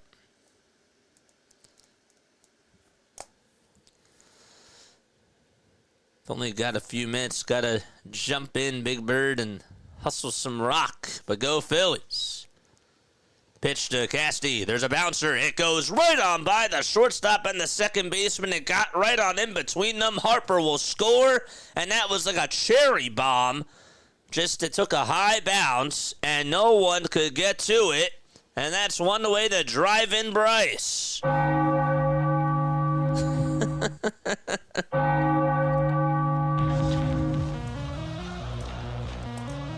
Ever play Four Squares and they say cherry bomb, where they do a high bounce? That's what that was sort of like.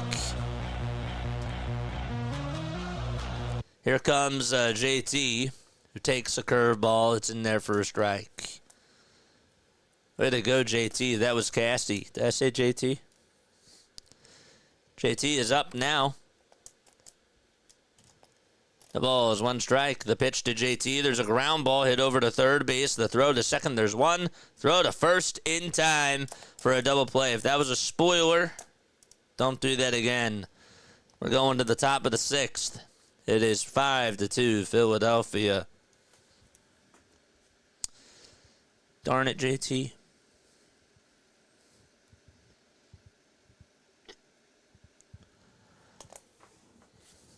Hanging curveball. Come on, JT.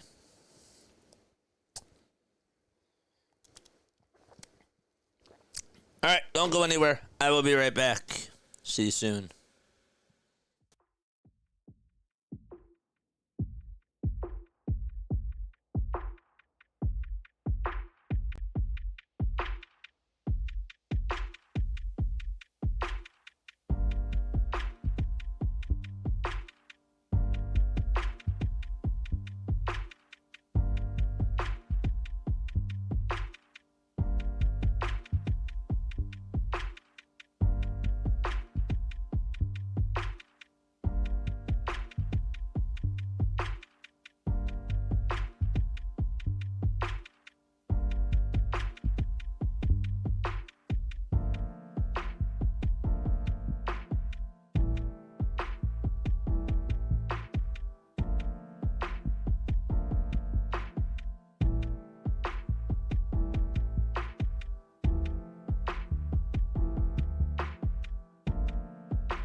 So that's going to be it for Christopher Sanchez.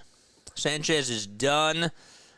After 5 innings, he ran into a little bit of trouble in the 5th, and the Phillies didn't want to take any chances sending him back there in his first start back. So his line is done. 5 innings, 5 hits allowed, 2 earned runs, 3 walks, 6 strikeouts. Still doesn't look totally like himself, to be honest with you. And the pitch, swing and a miss. Got to rely on the bullpen. That hasn't really worked out. Let's hope it does tonight. Cruz tonight 0 for 2 with 2 strikeouts. Here's the 0-1, and he grounds a foul.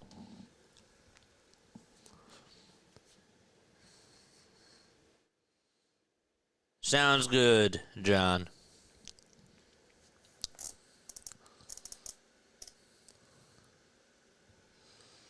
0-2.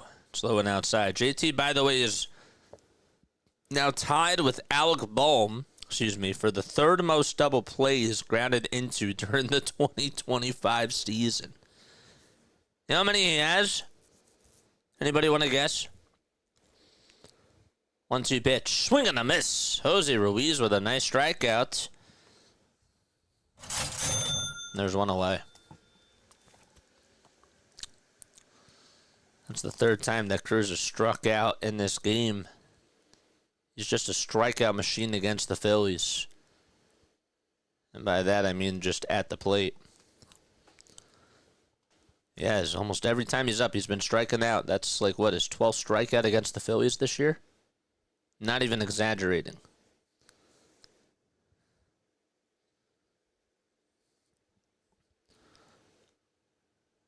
Ruiz will step on up to the plate. I like that he worked through it, put the Phils in a position to win. The character of a pitcher is grinding on an off night. No, I agree. Absolutely. He's a competitor. I've always liked that about Sanchez. That's a very valid point. The pitch is low for a ball.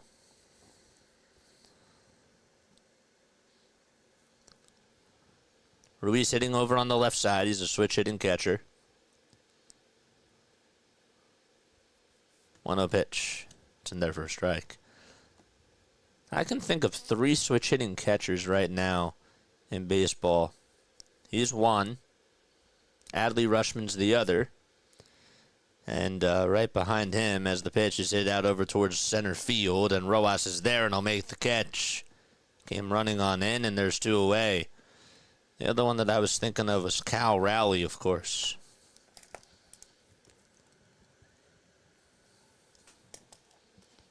Two away in the top of the 6th. Ruiz has a 5.40 ERA. Last year, his ERA was just a 3.71. He went 51 innings. He had 52 strikeouts. Just a total of 17 walks. He did pretty good. The pitch, it's in there for a strike. 10 as a left-handed hitter. He's 0 for 2 in this game. Struck out and grounded out against Christopher Sanchez. 0-1 delivery is in the dirt. They try to appeal. No swing, says Stu Sherwater.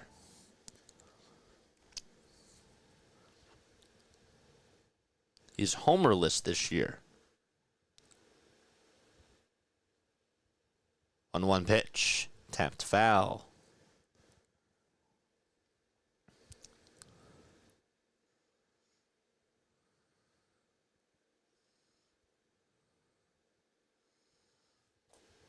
One ball, 2 strikes. There's Sherwater chewing his gum over at third. 1-2 delivery is high and away for ball 2.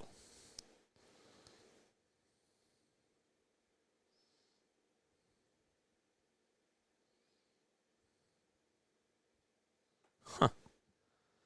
2-2 on the way. Swing and a miss. And Ruiz gets out of the inning without a scratch. And so we're going to the bottom of the 6th, the 1-2-3 inning for Jose Ruiz. It's great. By the way, thank you for calling these games. I live in D.C., and there aren't many options for catching the game without shelling out claims for the stream. I got you, man. Are you a Nationals fan or are you a Phillies fan? Please let me know, because, I enjoy doing these games, and I hope that if you are a Nationals fan, I hope that I'm keeping it fair. I care about that. I mean, of course, we show passion for the Phillies, but I like to talk about the opponents as well. Kepler, Sosa, and Rojas are due up. I got you, man. We have fun. I love doing these games. This is our 3rd year, folks. It's our 3rd year. The Phillies, the Sixers, and the Eagles are what we call. And we do it like a radio style. We also have post-game shows. Would love to hear your takes after the game. Philly all the way, born and raised in North Wales. Nice. How about this? Brent Suter has a 1.26 earned run average. And the only earned runs he has allowed were in the 9th inning of a game that the Reds already led by double digits, according to Charlie Goldsmith. It's wild. Bottom of the order due up for the Phils. Hardcore says that's where I grew up. Hardcore, where have you been? You're back. The pitch. It's inside and low for a ball. Love being a part of making Nat Stadium Citizens Bank Park South. Dude, that's so sick. 1-0 pitch to Kepler. In the air. Hit out over towards deep right field. It's deep. It's going. And it's gone. 6-2 Phils. Well, he had warning track power in 3 out of the last 4 at-bats, and that time he did not miss a beat.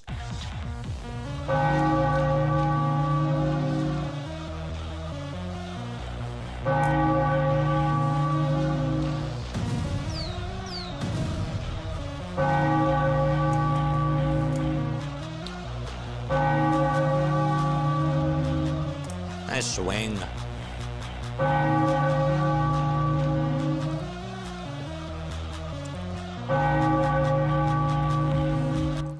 Here we go, the pitch. It's in there for a strike.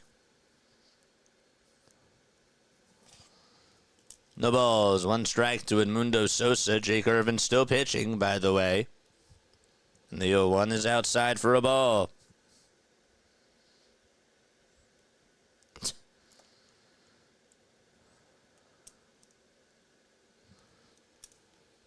One ball, 1 strike to Sosa. And he takes it up high and inside for ball 2. Didn't Jack Fritz say on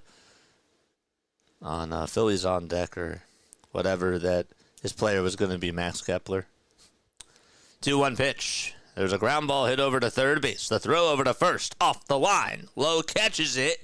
Sosa gets on, and Jose Tena makes a mistake over at third base. Bad throw by Tena, and Lowe was able to deflect it. That throw was high.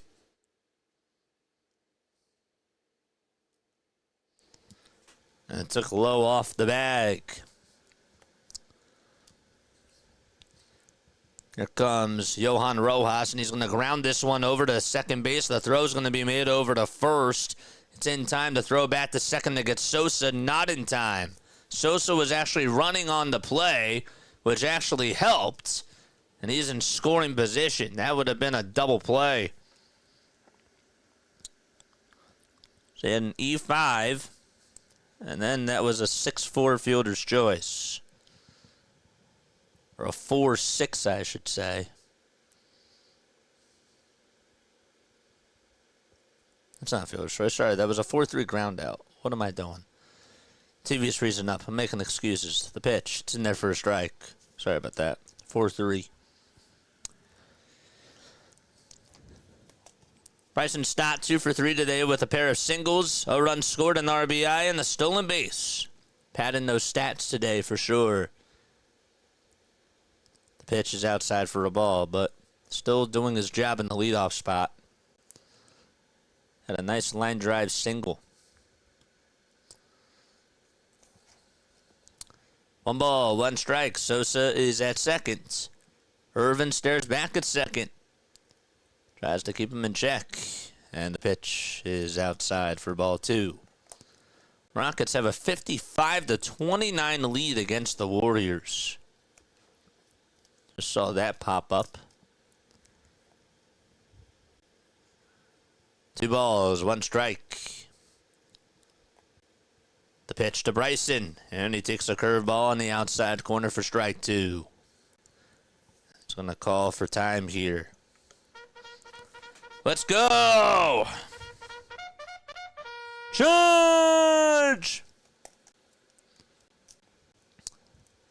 2 balls, 2 strikes to Stott. And the pitch to Bryson, and he serves a foul. That was really smart, says Broken Bell Network.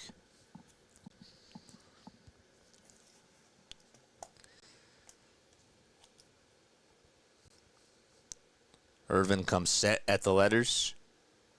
And the pitch to Stott. Check swing. Did he go? They say no.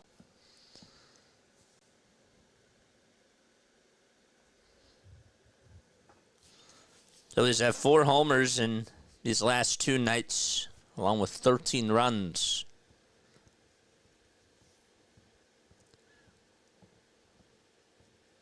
The 3-2 to Bryson. And he fouls it back behind home plate. Phillies are 10-4 at home. On the road, 6-9. 87 pitches for Jake Irvin.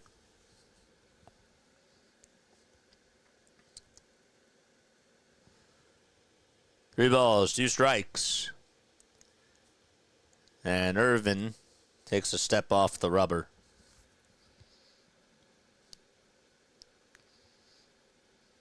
Was a good hustle. Grafted in 3. What's up, man? If you're on the vertical stream, I just realized, oh shoot, I should be looking at that chat too, shouldn't I? 3-2 pitch, line drive, foul ball. There's some action in the bullpen. Colin Poche is warming up for the Nationals. Here's the 3-2 to Stott. Fly ball hit out over towards right field.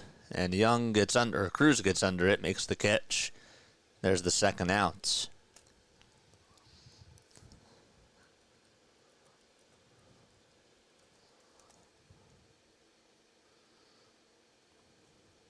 That would have been nice.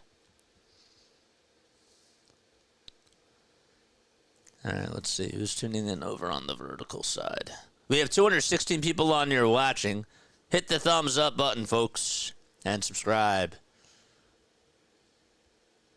The pitch to Turner, swinging a grounder, rolled over towards the right side. Second baseman has it. Underhand throw to first is in time. Inning is over.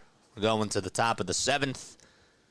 And so, Phillies lead at 6-2. They get an extra run off of a solo homer by Kepler. Okay. Good stuff. I'm going to close TikTok for now. Sorry about that. I think it's taking up a lot of bandwidth. I think that was the problem. 110 likes, 219 people on here watching. Let's go. Come on. Let's go, Phillies! Let's go!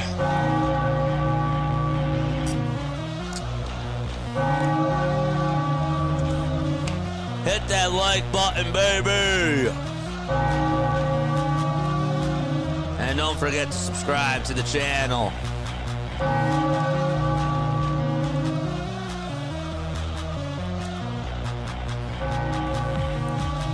Let's go!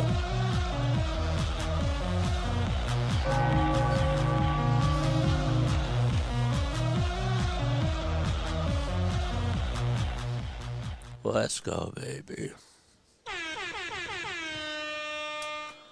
It's cool. I love our community, man. I do. I really, really like our community. Under 13 likes, let's get to 200. We go on for every single Phillies, Sixers, and Eagles game, folks. There's PJ. Look at that. My members. Let's go. $2.99 a month for a membership. If you guys want to donate, you're more than welcome to. Lou says my Chinese food is here. Nice. Very nice.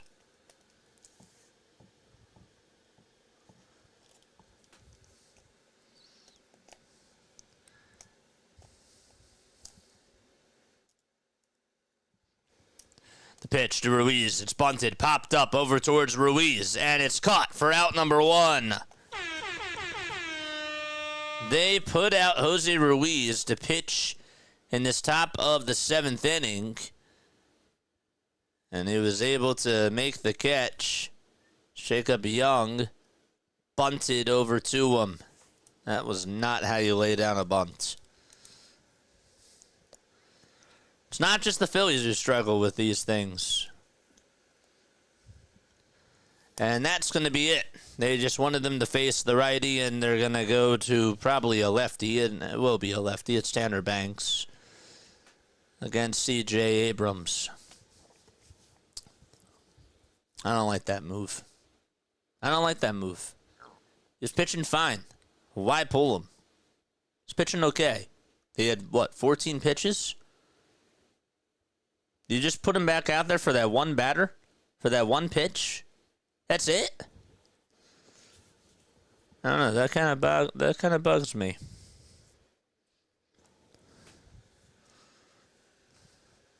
Why? That's what I'm wondering, Ray. Why pull him? You don't pull a guy there. You don't do that. You don't pull a guy there.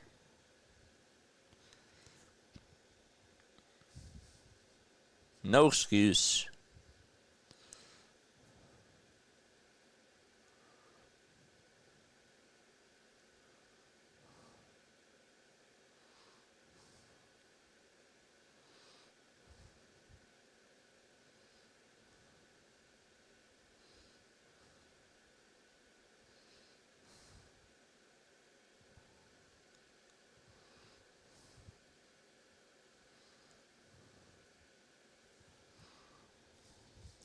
It's ridiculous.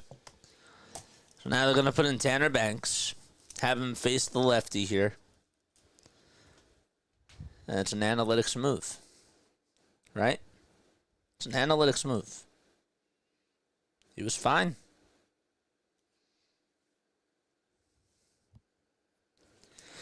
If it ain't broke, don't fix it. If it ain't broke, don't fix it.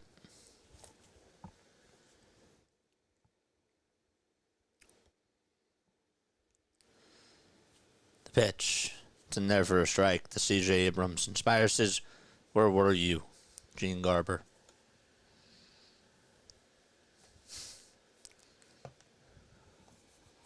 Oh, 1.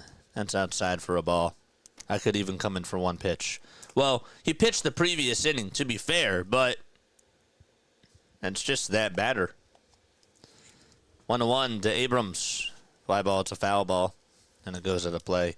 Even better when they reheat a slice, making it crispy on the sides. Oh, man. May have to head there this weekend and visit my family. Love analytics, but this I don't understand and disagree.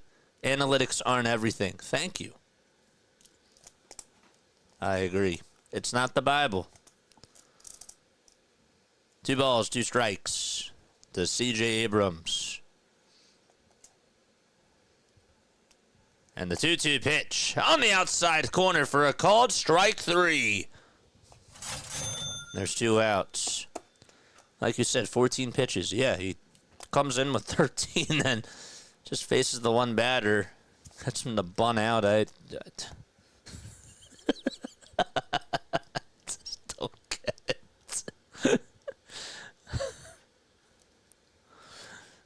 Rosario's up in the pitch, swinging a miss. I've learned sometimes just to stop asking questions, because I'll never know the answers. Because the media won't talk about it. 0-1, swing and a miss.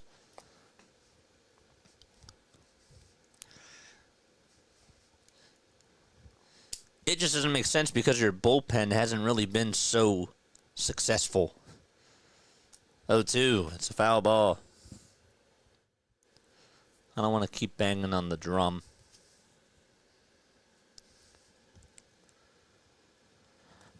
Come on, Banks. 0-2 pitch. It's wide.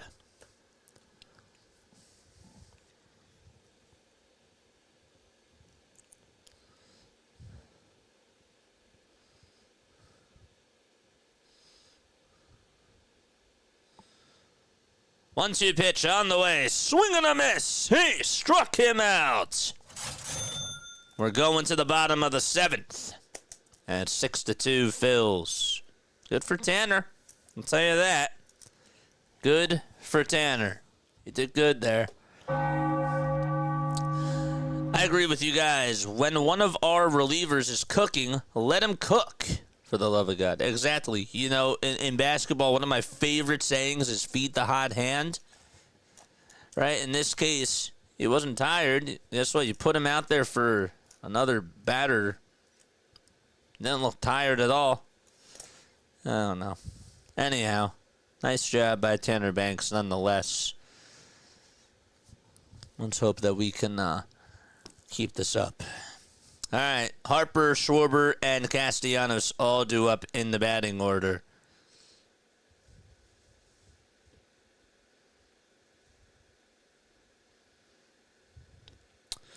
All right, here we go. I'm going to ask you a Phillies trivia question, and if you get it right, you will hear this.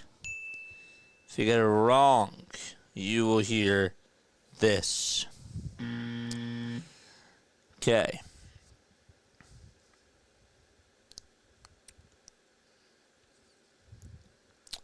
Where do we go?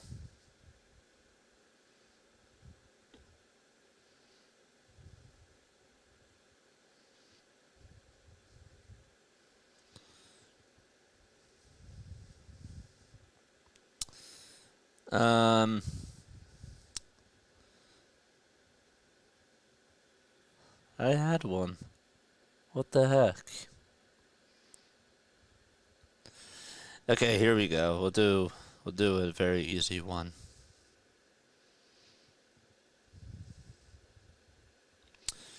In 1979, who did the Phillies make the highest paid player in baseball? Anybody know?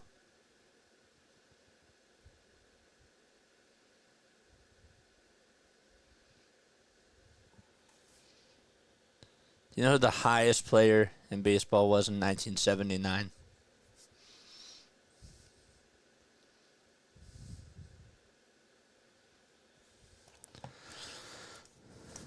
Pete Rose. Good job. You know how much he made? Pitches outside for a ball. You know how much he made? Yeah, Pete Rose. Good job, guys. 1 ball, no strikes. Told you it was an easy one. 1-0 pitch is outside for a ball. It's not so easy, though, for the people that are new to the sport. But there you go. Anybody know what the deal was? 2 balls, no strikes. We're in the bottom of the 7th, 6-2, Philadelphia. Harper's in the box. And the 2-0 is high for ball 3. $800K a year. $3.2 million. That is correct. Yep. Good job, Ray. Very, very good job. 3-0 pitch. It's a strike thrown by Poche. This is Colin Poche, who's pitching for the Nationals. His ERA is just at a 12.91. It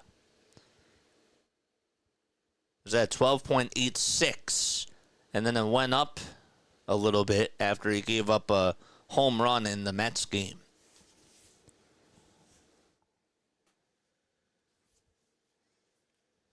Three balls, 2 strikes. And the pitch to Harper. Fly ball, hit out over towards right field. He got underneath it. Cruz is there, makes the catch, and 1 out.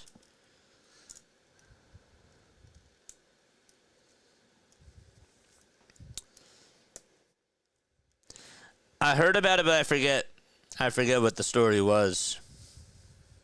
I forget what the story was. So Harper flies out to right, and Schwarber's up. Don't forget to like and subscribe, folks. We got 204 people on here watching. Make sure you like and sub. The pitch is down for a ball.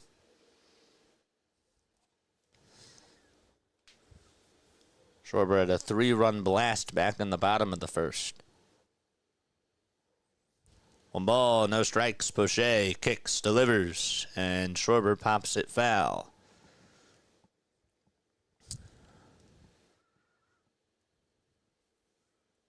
One ball, 1 strike. Schwarber has the highest on-base streak compared to the other major leaguers. Judge is second with 27. 1-1 to Schwarber. And he pops it up. It's it over towards shallow left field. Wood gets called off by Abrams, and Wood calls him off and makes the catch. Abrams sort of tumbled a little bit, but Wood caught it.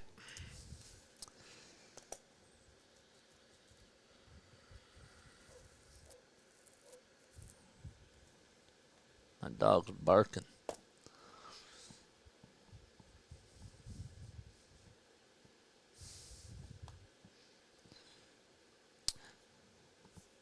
Two up, 2 down. Here comes Castellanos, and he fishes after a fastball that was way above the zone.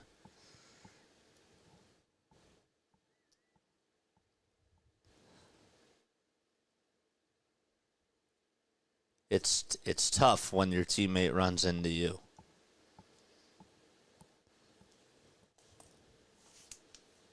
The pitch, it's in there for a strike. The ball's 2 strikes to Nick Castellanos. It's 6-2 Phillies. We're in the bottom of the 7th. There's 2 outs, nobody on. Here's the 0-2 to Casti, and there's a fly ball hit over towards center field. And Young is there, makes the grab in front of the track. I don't know how he hit it that far. That pitch was way up high. But nonetheless, we're going to the 8th inning. It's 6-2 Phillies. Hear anything about Stott's hand? He's playing tonight. He said it's okay. He just got stopped. He got stepped on at home plate when he was running in the home plate and dove in head first last night. It's Tiff and Tiffany. Okay. Not James. It's Tiff when your teammate runs into you. I think you meant to... I thought you meant to say tough. Whatever. My bad. My bad.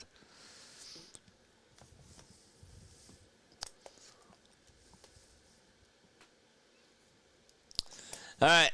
Let's end this poll. And let's start another poll. Let's do another poll. Can we get to 200 likes? Even with the mid on? Yeah, I mean, it came off, but still with the mid on. The reason why they call them golden spikes. Let me get to 200 likes. Or am I doing the Lakers game tonight? No. I need to relax. I need to relax. I did say I'd do a couple of NBA playoff games, but definitely not tonight.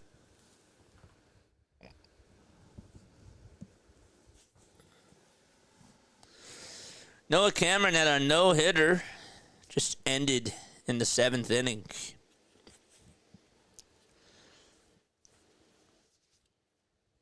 My guy, what's up?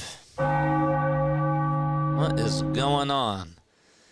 The pitch. It's popped up. It's a foul ball, and it goes to the play. What's up, AK?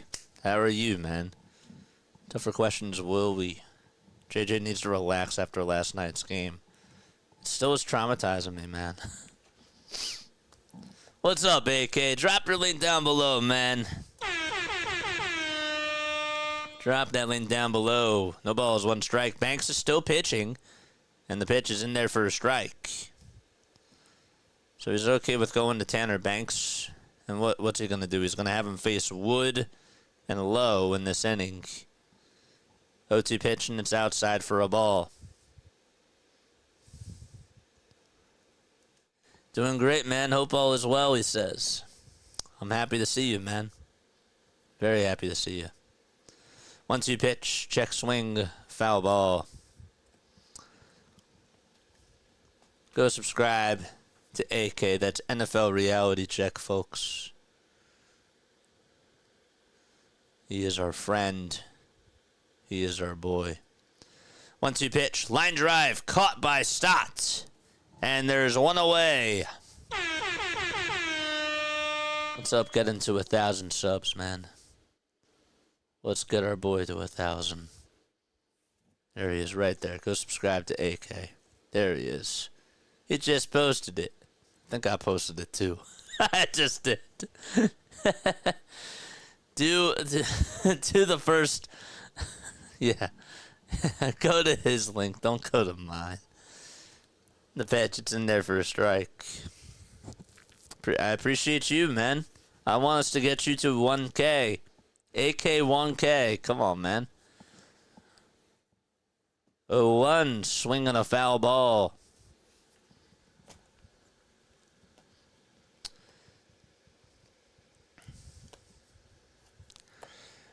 All right, we got to hang on.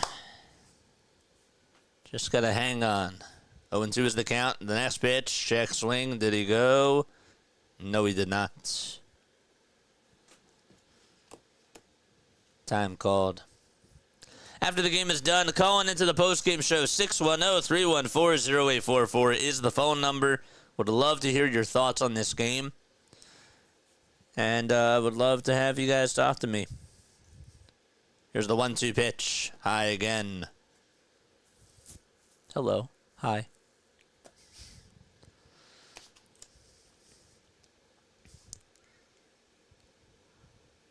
Low is 1 for 2 on the night. And the 1-2 pitch is fouled off. If you have not hit the thumbs up button or subscribed to the channel, well, you're a fraud. Don't be a fraud and hit the thumbs up button and subscribe. 2-2 pitch. Foul ball. Senior Skook, what's going on, man? What is up? Jordan Romano is warming up in the bullpen. Oh, boy. 2-2 pitch. Another foul ball. Lowe is just spoiling those sliders. My D-backs are about to embarrass me again. Been flipping. Oh, boy. 2 balls, 2 strikes. And the 2-2 pitch. Strike 3 called. Got him. Nice pitch. And Tanner Banks says sit down to Lowe. Okay. Yes, I actually got it. I just haven't had a chance to text you today. I will text you. I will actually do that right now. I got you. Pitch. It's a foul ball. So Lowe strikes out looking, and it's Josh Bell who's up. 0-1. The pitch is in there for strike 2. Keep Banks in. Yep. Let him get this final out. And even if Cruz comes up, I want him pitching to him. I do. The ball is 2 strikes. 2 gone in the top of the 8th, and here's the 0-2. It's low and inside for a ball. Let me text you right now.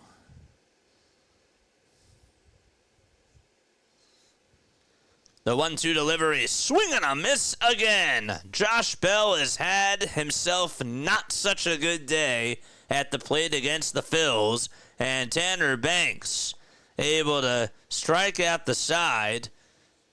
Well, he actually struck out 2 batters, but nonetheless a 1-2-3 inning as we go to the bottom of the 8th.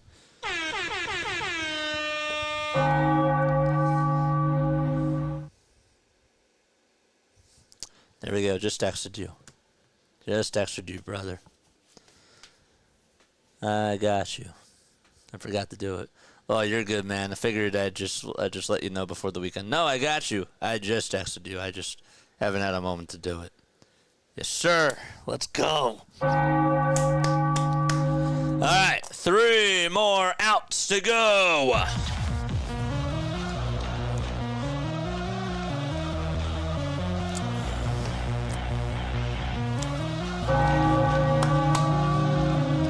Let's get to 200 likes for the 2nd night in a row, baby.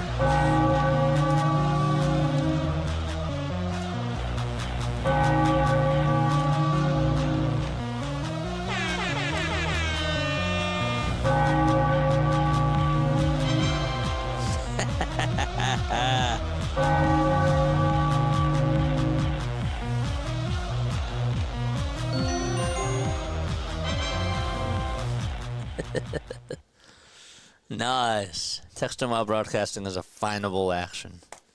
I used to have to do it a lot. When you have a group of people that you're trying to communicate with, oh, you gotta all be on the same page. We're going to this shot. Can't say anything. Gotta look at my text. Gotta still keep talking as I look up. It's a lot of stuff. And then you think that you're just talking to the color commentator, and that's incorrect. Sometimes you're talking to like 6 different people at once, or 6 people are talking to you and they're talking in your ear, and yet you still got to keep talking, but you got to listen to them as well. It's a lot.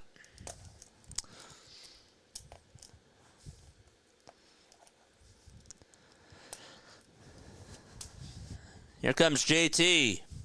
That's the stuff that you don't see behind the curtain. Not on here, though. I mean, I don't have anybody talking in my ear. At least not that you know of. Come on out. No, I'm kidding. The pitch, it's in there for a strike. No balls, 1 strike. The pitch, there's a foul ball. Come out, Larry.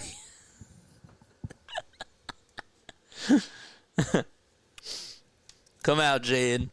You've been talking to my ear all night. I'm kidding. The ball is 2 strikes. We're in the bottom of the 8th. And JT Gadon versus Salazar. The next pitch is outside and low for a ball. Let's go. Let me hear you in chat, baby. Charge! Larry said, huh? You've been talking to my ear all night. You've been talking through my headphones. Just kidding. 1-2 pitch. It's outside and low for ball 2. We were talking about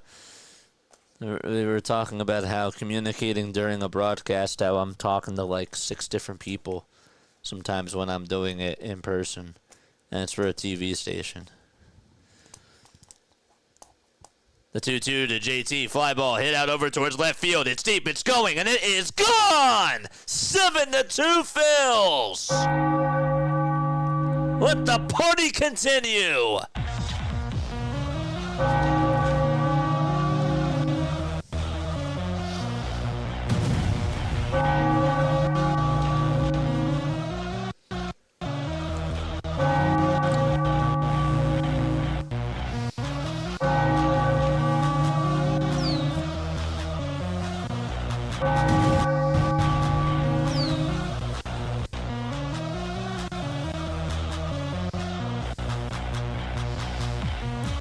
Here comes Max Kepler to the plate. The pitch to Max. It's outside for a ball. Wait, you hear the voices in your head too, says Larry? Nah, I don't know. I heard fireworks. 1 ball, no strikes to Kepler. The pitch. It's outside for a ball. What's up, Scott? How are you, my friend? What's going on, Scott?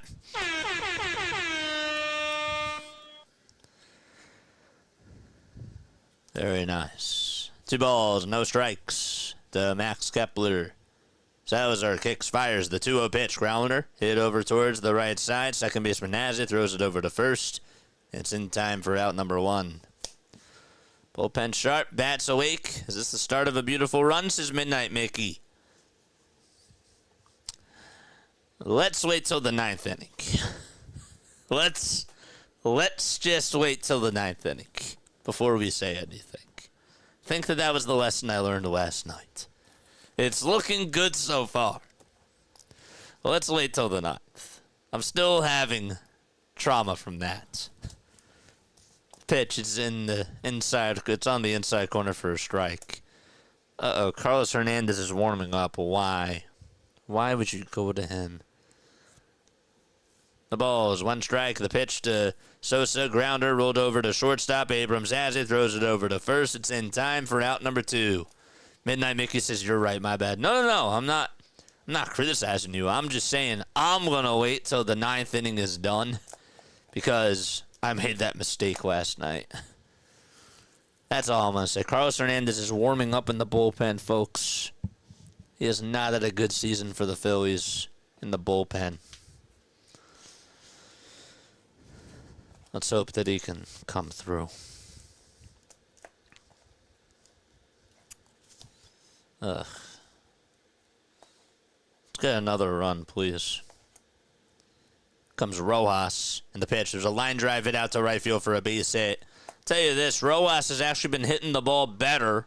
It does seem like. Can this continue, though, is the question. So it's a 2-out single by Rojas. He has. He's been hitting the ball better. I'll give him that. Mets need to lose 2. Says Shibby. 11 more subs so we get to 59 under. Let's go. After the game is done, call on into the postgame show, 610-314-0844. That's the phone number. Here's Bryson Stott at the plate. Batting on the left side. The first pitch is in there for a strike. Rojas over to second base. He slides in there safely and does steal a bag. Okay. Johan Rojas starting the rake. And he's also stealing bags, too. Nice. He got a good jump there. It's either Hernandez or Romano. Pick your poison. For me, it's Romano. But they want to use Romano in more higher leverage spots. Rojas got a little bit shaken up on the play. Uh-oh. The trainer's going to go out there to check up on him. His left hand is down. Great. Did he get stepped on? What happened? He was diving on into second base. He looks banged up. Can we see a replay? Let's see. He's diving headfirst into second base.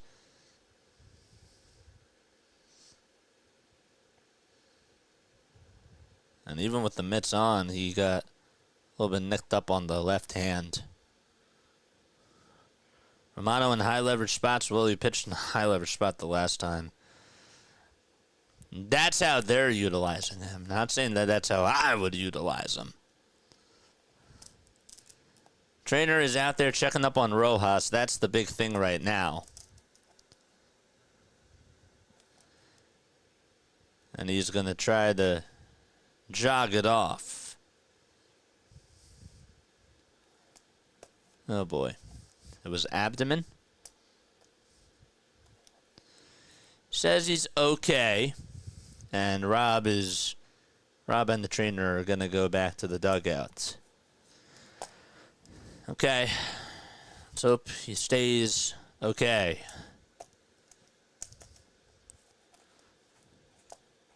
We'll get back to our usual selves against the Mets. Yeah, we have till June, folks. We have till June for that. Let's get an extra run here. Alhas. I was thinking of albatross. Albahas. The pitch. It's inside for the ball. Oh my gosh. You guys are mean. One ball, one strike to Bryson Stott. The pitch, swing and a miss. Larry says he's looking for sympathy.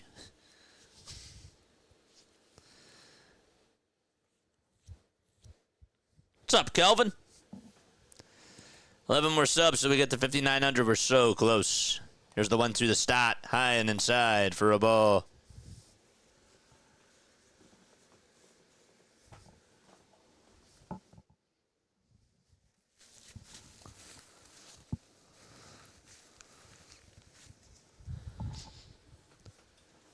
Two balls, two strikes. The pitch to Bryson. Swinging a grounder. Hit back over towards Salazar. And he'll flip it over to first. And it's in time for out number 3. So the Phillies do get another run on a solo homer by JT.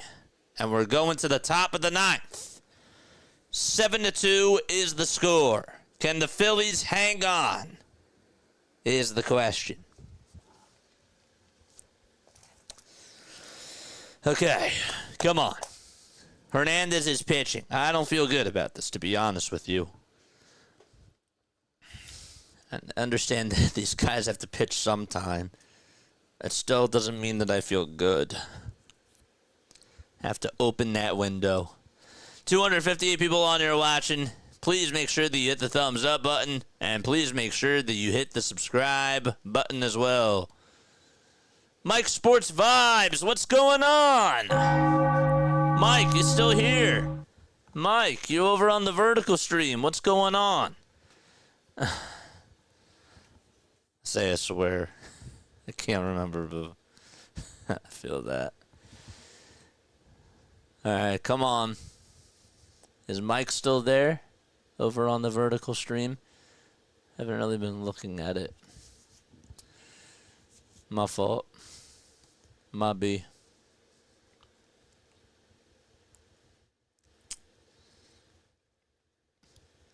Then the Phillies have finally wakened up.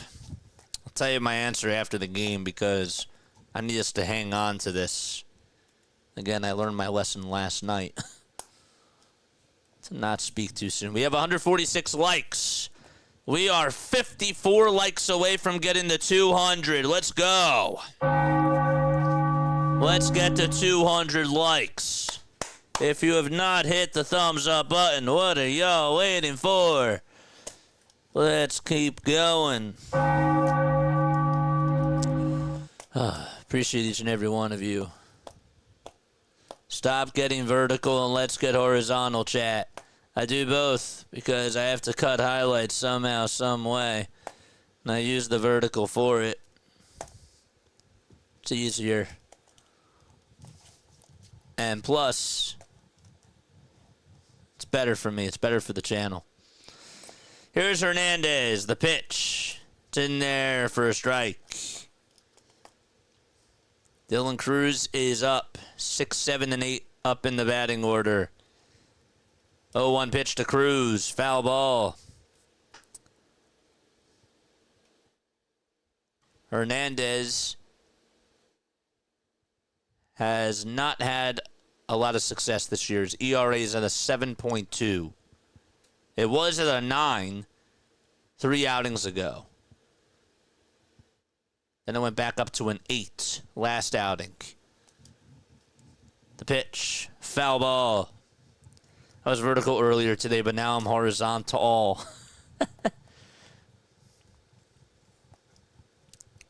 I'm with you. I'm with you on that comment about the bullpen. 0-2 pitch. Here it comes. It's a fly ball. Hit over towards center field. Rojas gets under it and makes the catch for out number 1. Harper 1 for 3 with a run scored. He hit the ball hard. He had a double out over to right field. It was a good swing.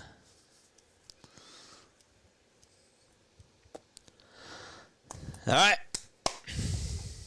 Come on, 2 more.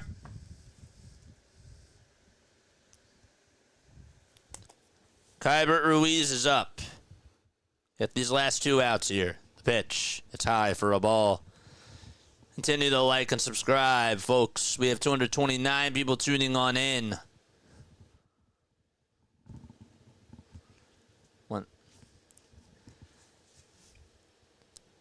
1-0 pitch to Ruiz. Fly ball hit out over towards left center field.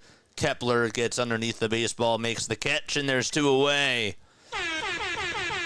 6 pitches, 2 outs. Now they got to get the final one. And it's all up to Jose Tena. After the game, we got a post-game show. Come on and voice your opinion. 610-314-0844 is the phone number. You can also leave a voicemail or a text the hotline as well. Stott is the best batting average. The pitch, swing and a miss at 99 on the gun. 70% vertical, 30% horizontal. You're all funny. Shibby says I'm inverted. Here's the 0-1 pitch. There's a grounder. Hit over to shortstop. Turner has it. Throws it over to first. It's in time, and that's the ball game. Well, the 9th inning, it just took Hernandez 8 pitches to get all 3 outs. And the Phillies have extended their winning streak to 4 games in a row. Ring the bell. The Phillies win 7-2 against the Nationals. Another series win in the books.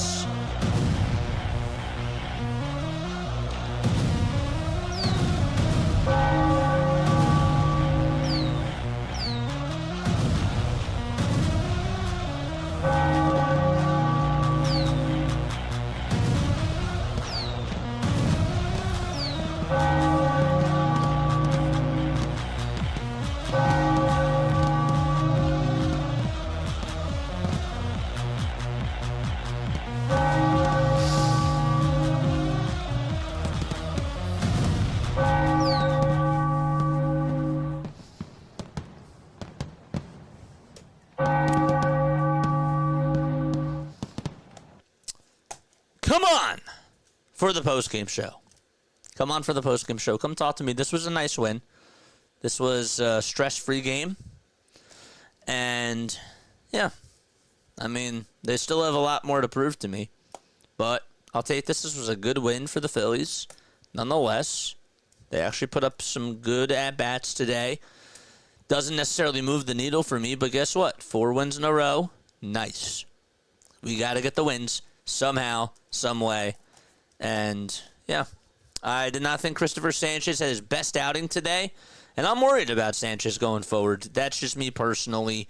I know that they were trying to be cautious with him today. They didn't want him to overdo it. But I'm a little bit worried about him moving forward, and I'm not going to sugarcoat that. This was a nice win, though. JT had a nice swing. Kepler had a nice swing. Schwarber, Kyle Schwarber doing Schwarber things. He's my MVP. Kyle Schwarber was nice.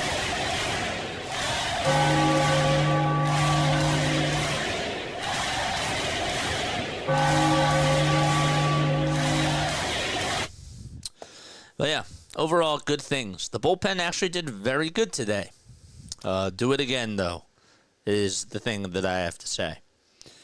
Come on for the postgame show. 610-314-0844 is the phone number. If you guys want to come on, leave a voicemail message, or if you're like, I don't like to talk to people, I don't like to talk, you can also text on into the show, too, and I'll read your text messages. I love interacting with you guys.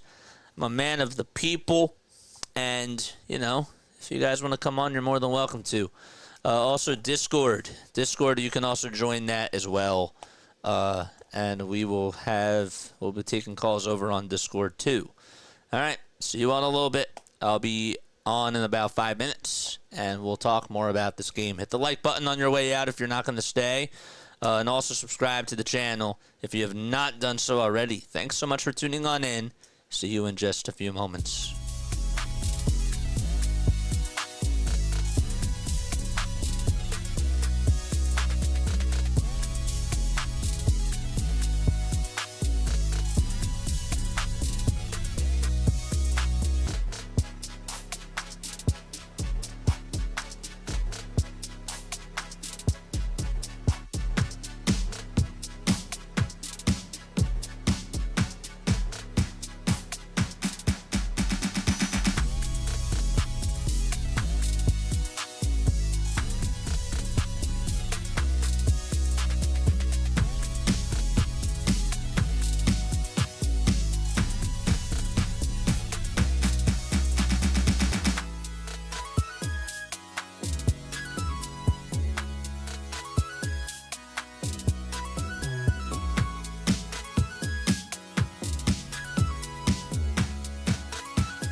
graduated from Rowan University in the spring of 2022 with a sports communication and media degree.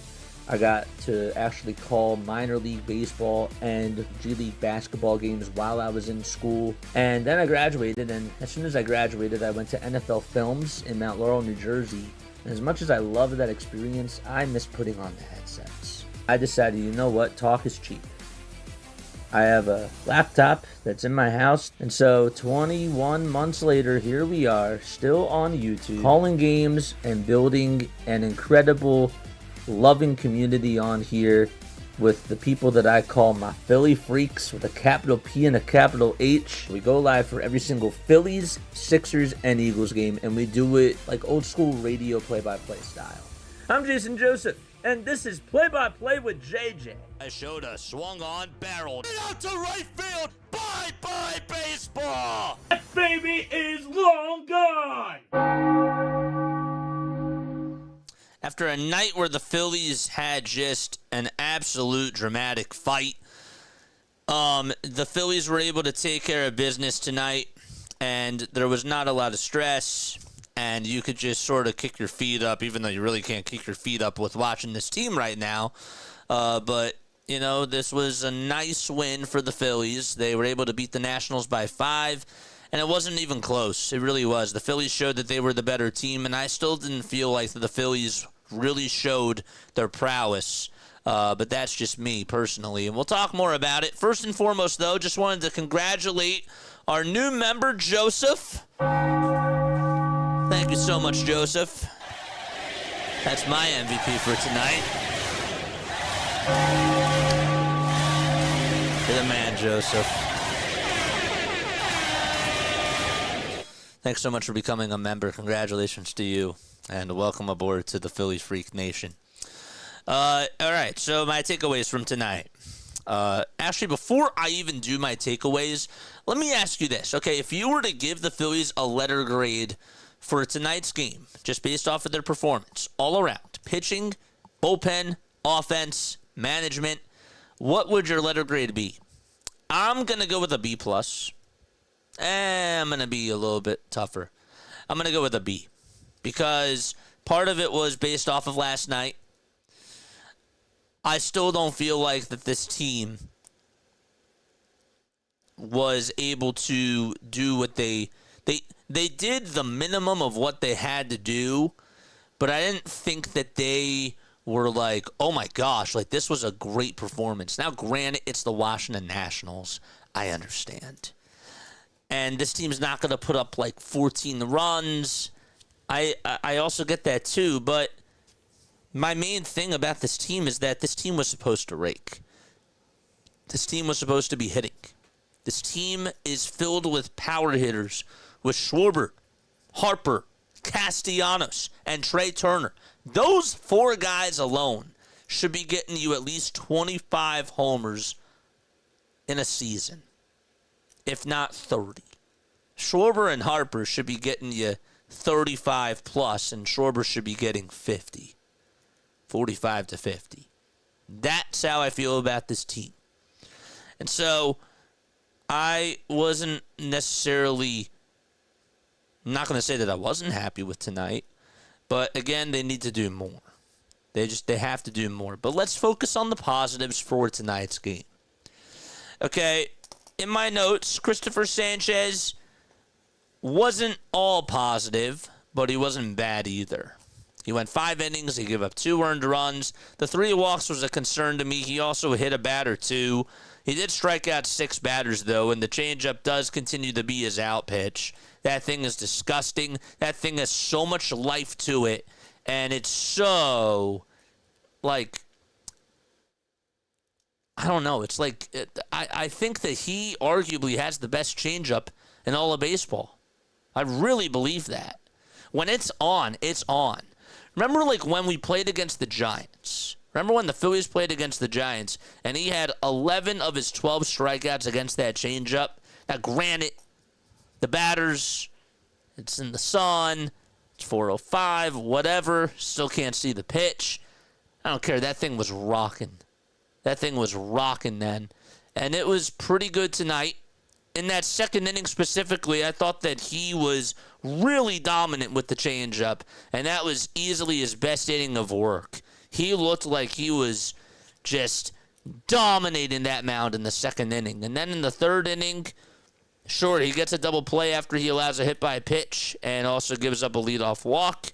Then he walks Wood, and Nathaniel Lowe comes up with an RBI double, and Josh Bell hits one out to right field. If it's a little bit deeper, it's gone, and Castellanos makes the catch.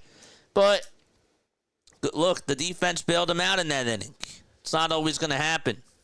So I thought that he was getting hit a little bit hard today, and I just didn't think that he looked like himself. Now, granted, he's working back from a forearm injury, which also goes into the equation as well. But I don't know, like something just doesn't look right. I can't point my finger as to what it is, but body language is telling me, and you can go watch it for yourself.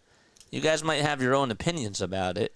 For those of you that watch the game, I don't know if you agree or not, but something just doesn't look right. When I'm watching him pitch out there, when I watched him pitch tonight, I wasn't really like, that's the Christopher Sanchez that I was seeing this year. Like, it was, in spurts, it was good. In that second inning, it was really good. But I just thought that was maybe like 70% of Sanchez. And that's, when you're facing up against really good teams, like the Dodgers, the Padres, the Braves, the Mets, you're going to need them to be on his game. You're going to need them to be 85 and 90%. Maybe this was just a bad outing.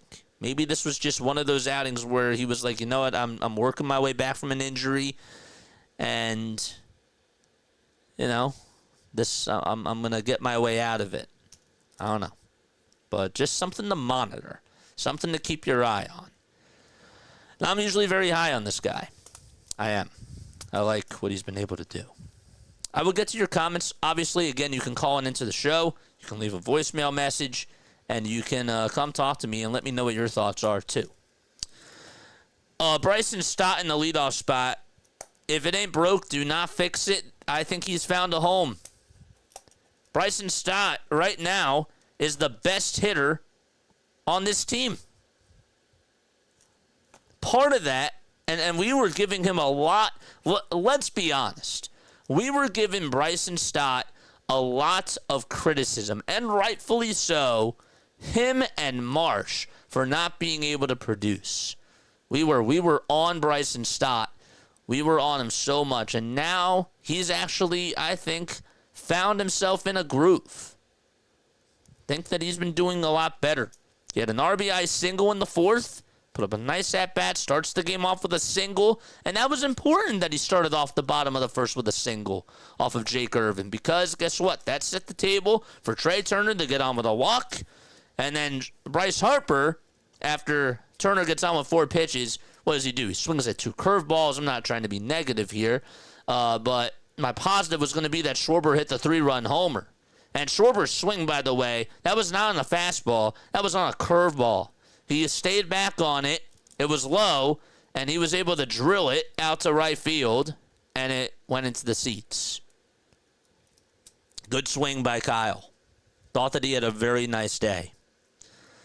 I also liked the walk that he had in the third.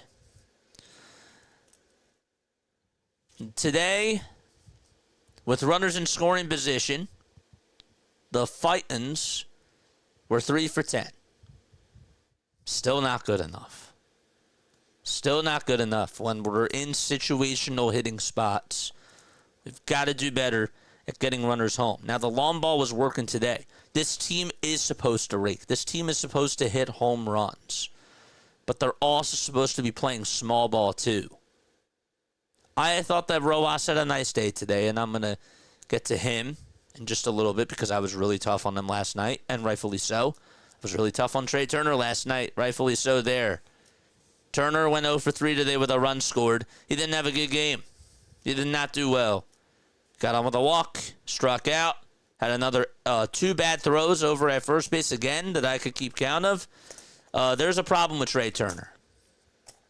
There is a problem with Trey Turner. It's unacceptable. He's getting paid $300 million, and he has a big contract. It's Bryce's team. But if Bryce isn't playing well, guess who everyone's going to be looking at next? Trea Turner. And it's not good enough. Just because he's hitting 282 doesn't mean he's having a good year. He batted 295 last year, and he got a lot of singles. He wasn't really raking the ball. He wasn't putting ones into the gap. When you're putting the ball in the gap, when you're bouncing off of sliders and you're just in your groove, I know what explosive Trea Turner looks like. And we saw that when he went on that run from August to September. That was All-Star Trea Turner. We haven't gotten that since.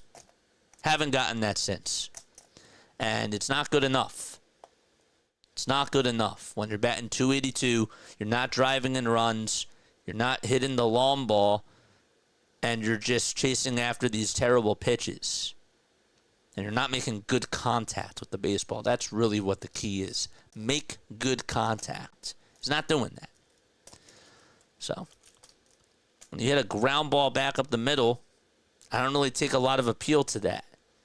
Now, if you're getting one into the gap and you're hitting line drives, that's different. So, but yeah, Harper had a good swing. Also had a walk, too. It was nice. I just want one person to take over. I just want to have a team where we were promised that if Kyle Schwarber was cold, Harper would get hot. Casty would get hot. If JT was cold and Schwarber was cold, Trey gets hot. You know, and I feel like that when I'm watching them, it's all just in sync, which is great when they're hitting the ball all together. But then it's just so awful because when one person's doing bad, it's just a domino effect and it hits everybody. That's what bugs me. But nonetheless, 10 hits today off of Jake Irvin, and a guy who you should have gotten more runs against the last time you faced him. He allowed 7 hits in his first outing and only gave up 2 earned runs. Phillies left a lot of meat on the bones when they played him the first time, and today they did enough. I still felt like that they left some fat on the plate and some juice on the plate, if you will. But this was they did enough. They did enough today. They did enough. The bullpen. Let's talk about the bullpen. Sanchez didn't really have his best stuff, and the bullpen went 4 innings, did not give up a hit, had 6 strikeouts. That deserves some golf claps. Jose Ruiz comes on in, throws for an inning, gets 2 strikeouts, and then he comes back out there for the 7th. And I'm like, I forget who it was who was up at the plate. I think it was Dylan Cruz, who's their 9-hitter. Jacob Young. Young had a terrible bunt. That was even worse than the Rojas bunt. He just lined it. How do you line a bunt right to the pitcher? You got to be so bad at bunting the ball to just line it out to him. And that's what he did. He lined it right to Jose Ruiz, 1 pitch, and Rob took him out of the game. Still don't agree with the move. I'm happy that the result was Tanner Banks came on in for an inning and 2/3. To his credit, he got 4 strikeouts, didn't give up a hit. But guess what? I want to save. If I have a pitcher that's pitching well in my bullpen, that's not Alvarado and Strom, and this guy's pitching good, I want him to still pitch when he only has 13 pitches. I mean, come on. You know? And Banks, at least he kept him on in after the inning was done because I thought that he had some more juice left to him too, and he got it all out. They squeezed the lemon out of Tanner Banks, and Banks produced. Now, Hernandez pitched in the 9th inning. Look, I know he's going to have to pitch sometime. And I said, uh-oh, meaning like, you know, why would you go to him? You're going to have to give him opportunities one way or another. Do you go to him in that 9th inning? I don't know. Maybe not. But to his credit, 7 total strikes, 8 pitches. He did good. They just got to do it again. They just got to do it against better teams. And it's not their fault that they're playing the Nationals. It's not their fault that they're playing the Nationals and that they're doing this against the bad teams. They should be winning these games.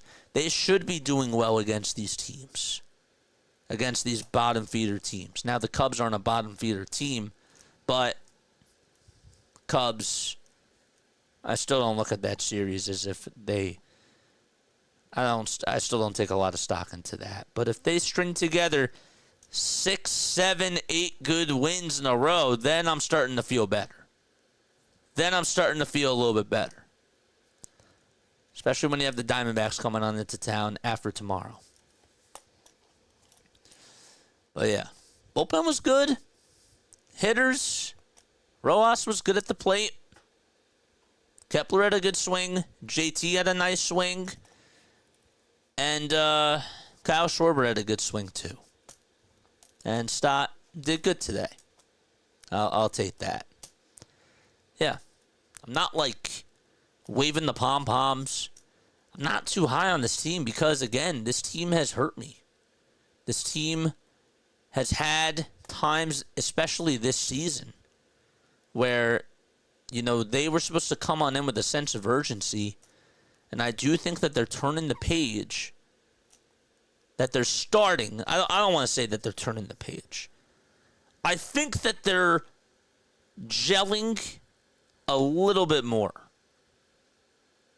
There's so much work that has to be done.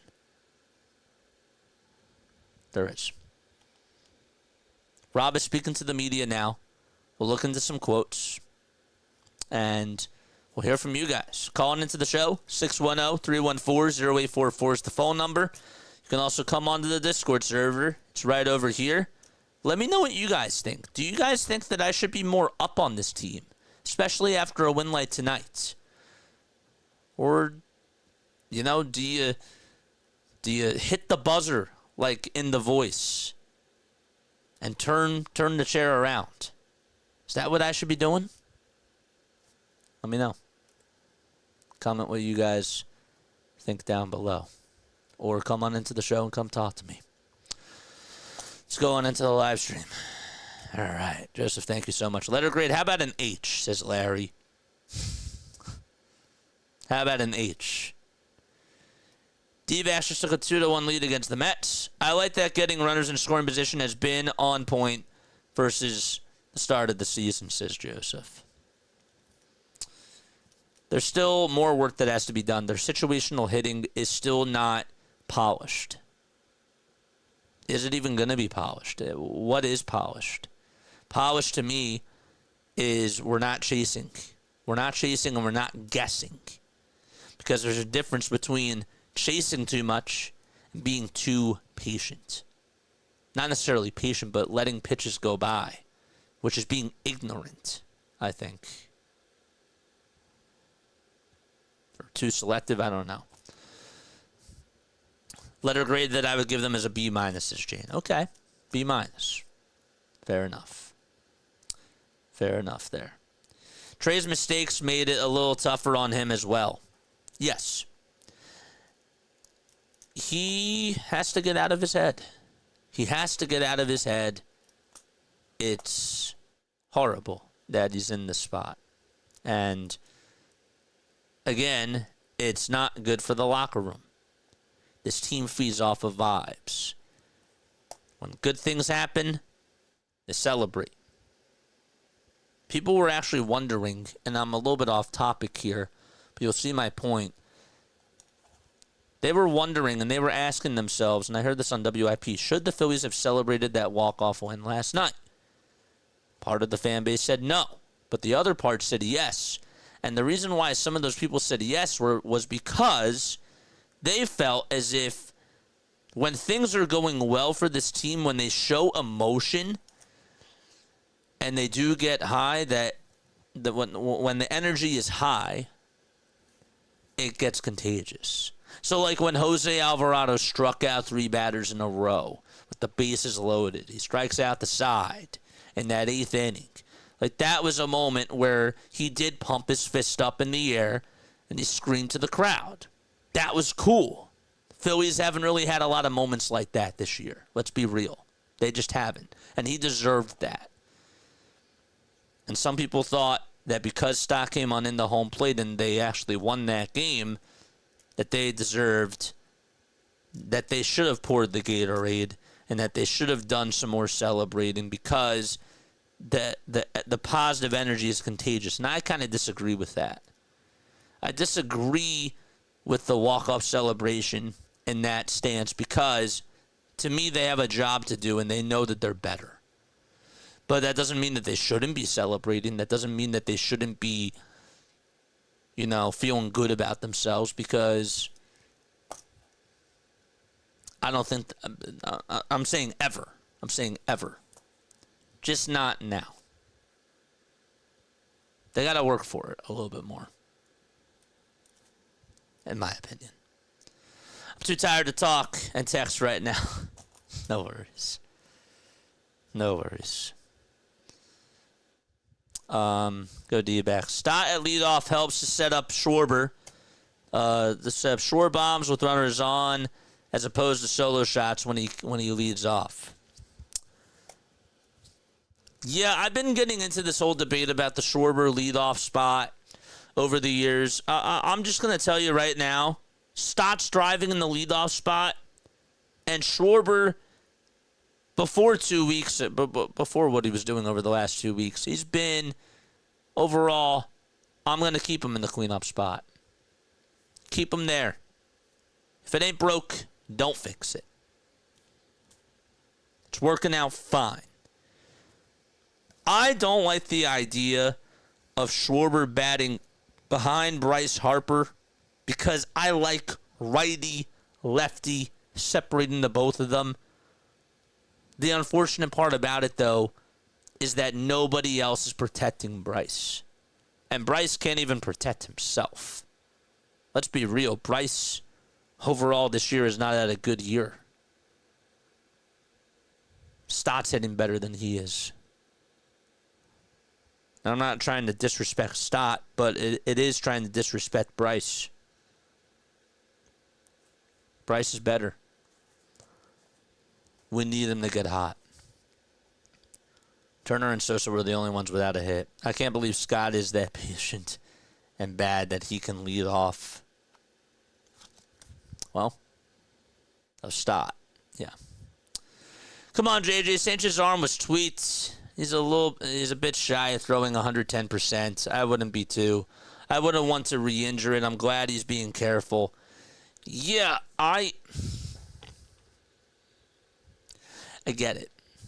That's fair. That's fair. That's fair. I didn't expect him to come into today throwing a gem. But I got nervous. That's all I'm saying. Like, I got nervous. Forearm issues with a pitcher are not something to sneeze at. Even if they think that it's fine now, I don't know. I've seen the worst things happen in the city when it comes to injuries, so maybe I'm just prone to just the inevitable that, someone's not going to be the same, like Ranger Suarez with the back spasms, and now, trying to have them decrease his work level when it comes to his innings. That's sort of where my head is. And I do hope Sanchez is going to be okay. I'm just a little worried. That's just me. But I didn't think he looked like himself today, but I also understand too. Again, he's coming off of a forearm problem. That's not good. So maybe this was just the jitters and he got it out. I don't know.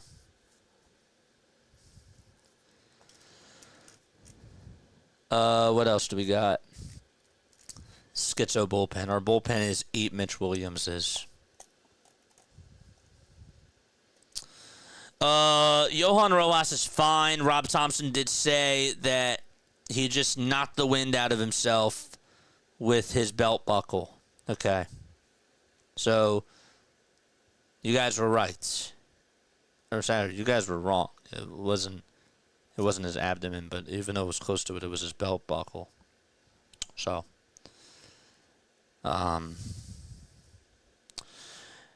we had a fan that fell from the stands tonight in the Pittsburgh game? Oh, no. Tonight during the 7th inning of a game at PNC Park, an adult male fell from the right field bleachers onto the field of play. Pittsburgh EMS, as well as the Pirates and Cubs athletic training teams and other PNC Park personnel, reacted and responded immediately and administered care. He was transported to Allegheny General Hospital. No further information is available. Thoughts and prayers out for him and his family. That's awful. That's terrible. That just popped up on my feed. I'm trying to find some more Rob Thompson quotes, but I just couldn't resist that. That's terrible. What else do you guys have to say? No, I think you're right where you need to be with this team, JJ, says Senior Shook. Yeah, It's April 30th. It's April 30th. This team is 17-13 now. They're 17-13. Not too high, not too low. Today was okay. All right. You won. You beat this team by 5. Get the sweep tomorrow. Get out the brooms tomorrow. Come on. We got a job to do. If they don't get a sweep tomorrow, I'm going to be mad. I'm going to be mad if they don't sweep the Nationals tomorrow. And why is that? Because even though they won game 1, it still feels like a loss. They deserve, in order to get our trust back, they need to sweep. They have got to beat this team tomorrow. Especially when the opponents get tougher. No excuse.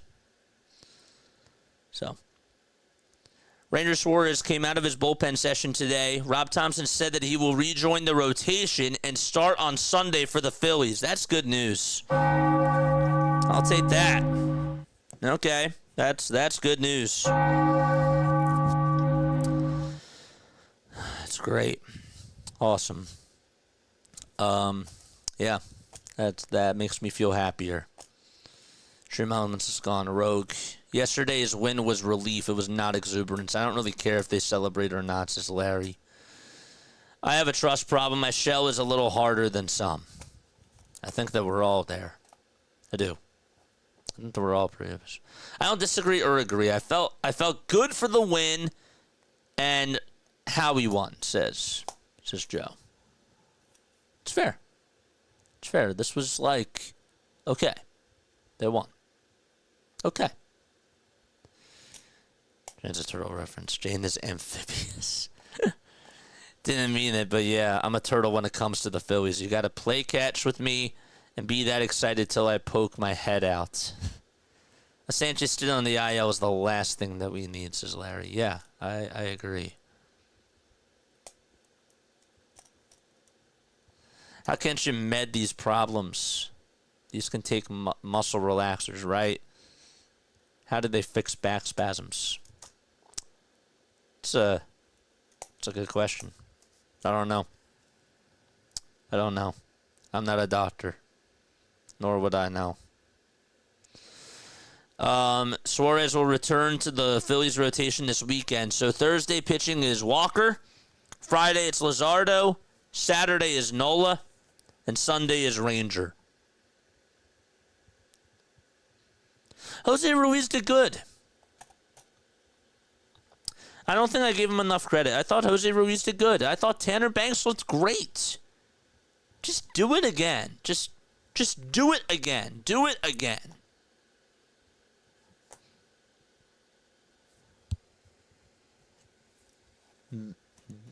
Yeah.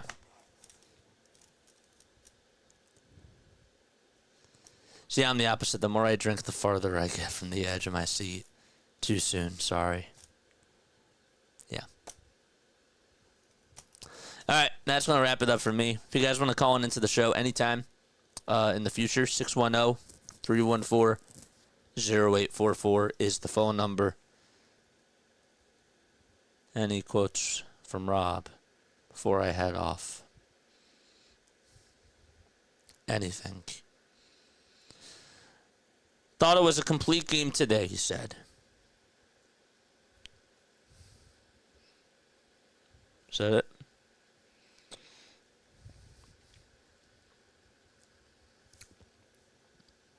That's the only quote that I got right now. Anything else? Christopher Sanchez was done after Rob innings. Rob said that there were no limitations on him, but one has to think that they didn't want him throwing 100 pitches in this first game back. He allowed 2 runs on 5 hits, 3 walks, and a hit. He struck out 6. I remember that guy in Oakland. Yeah, I remember that too.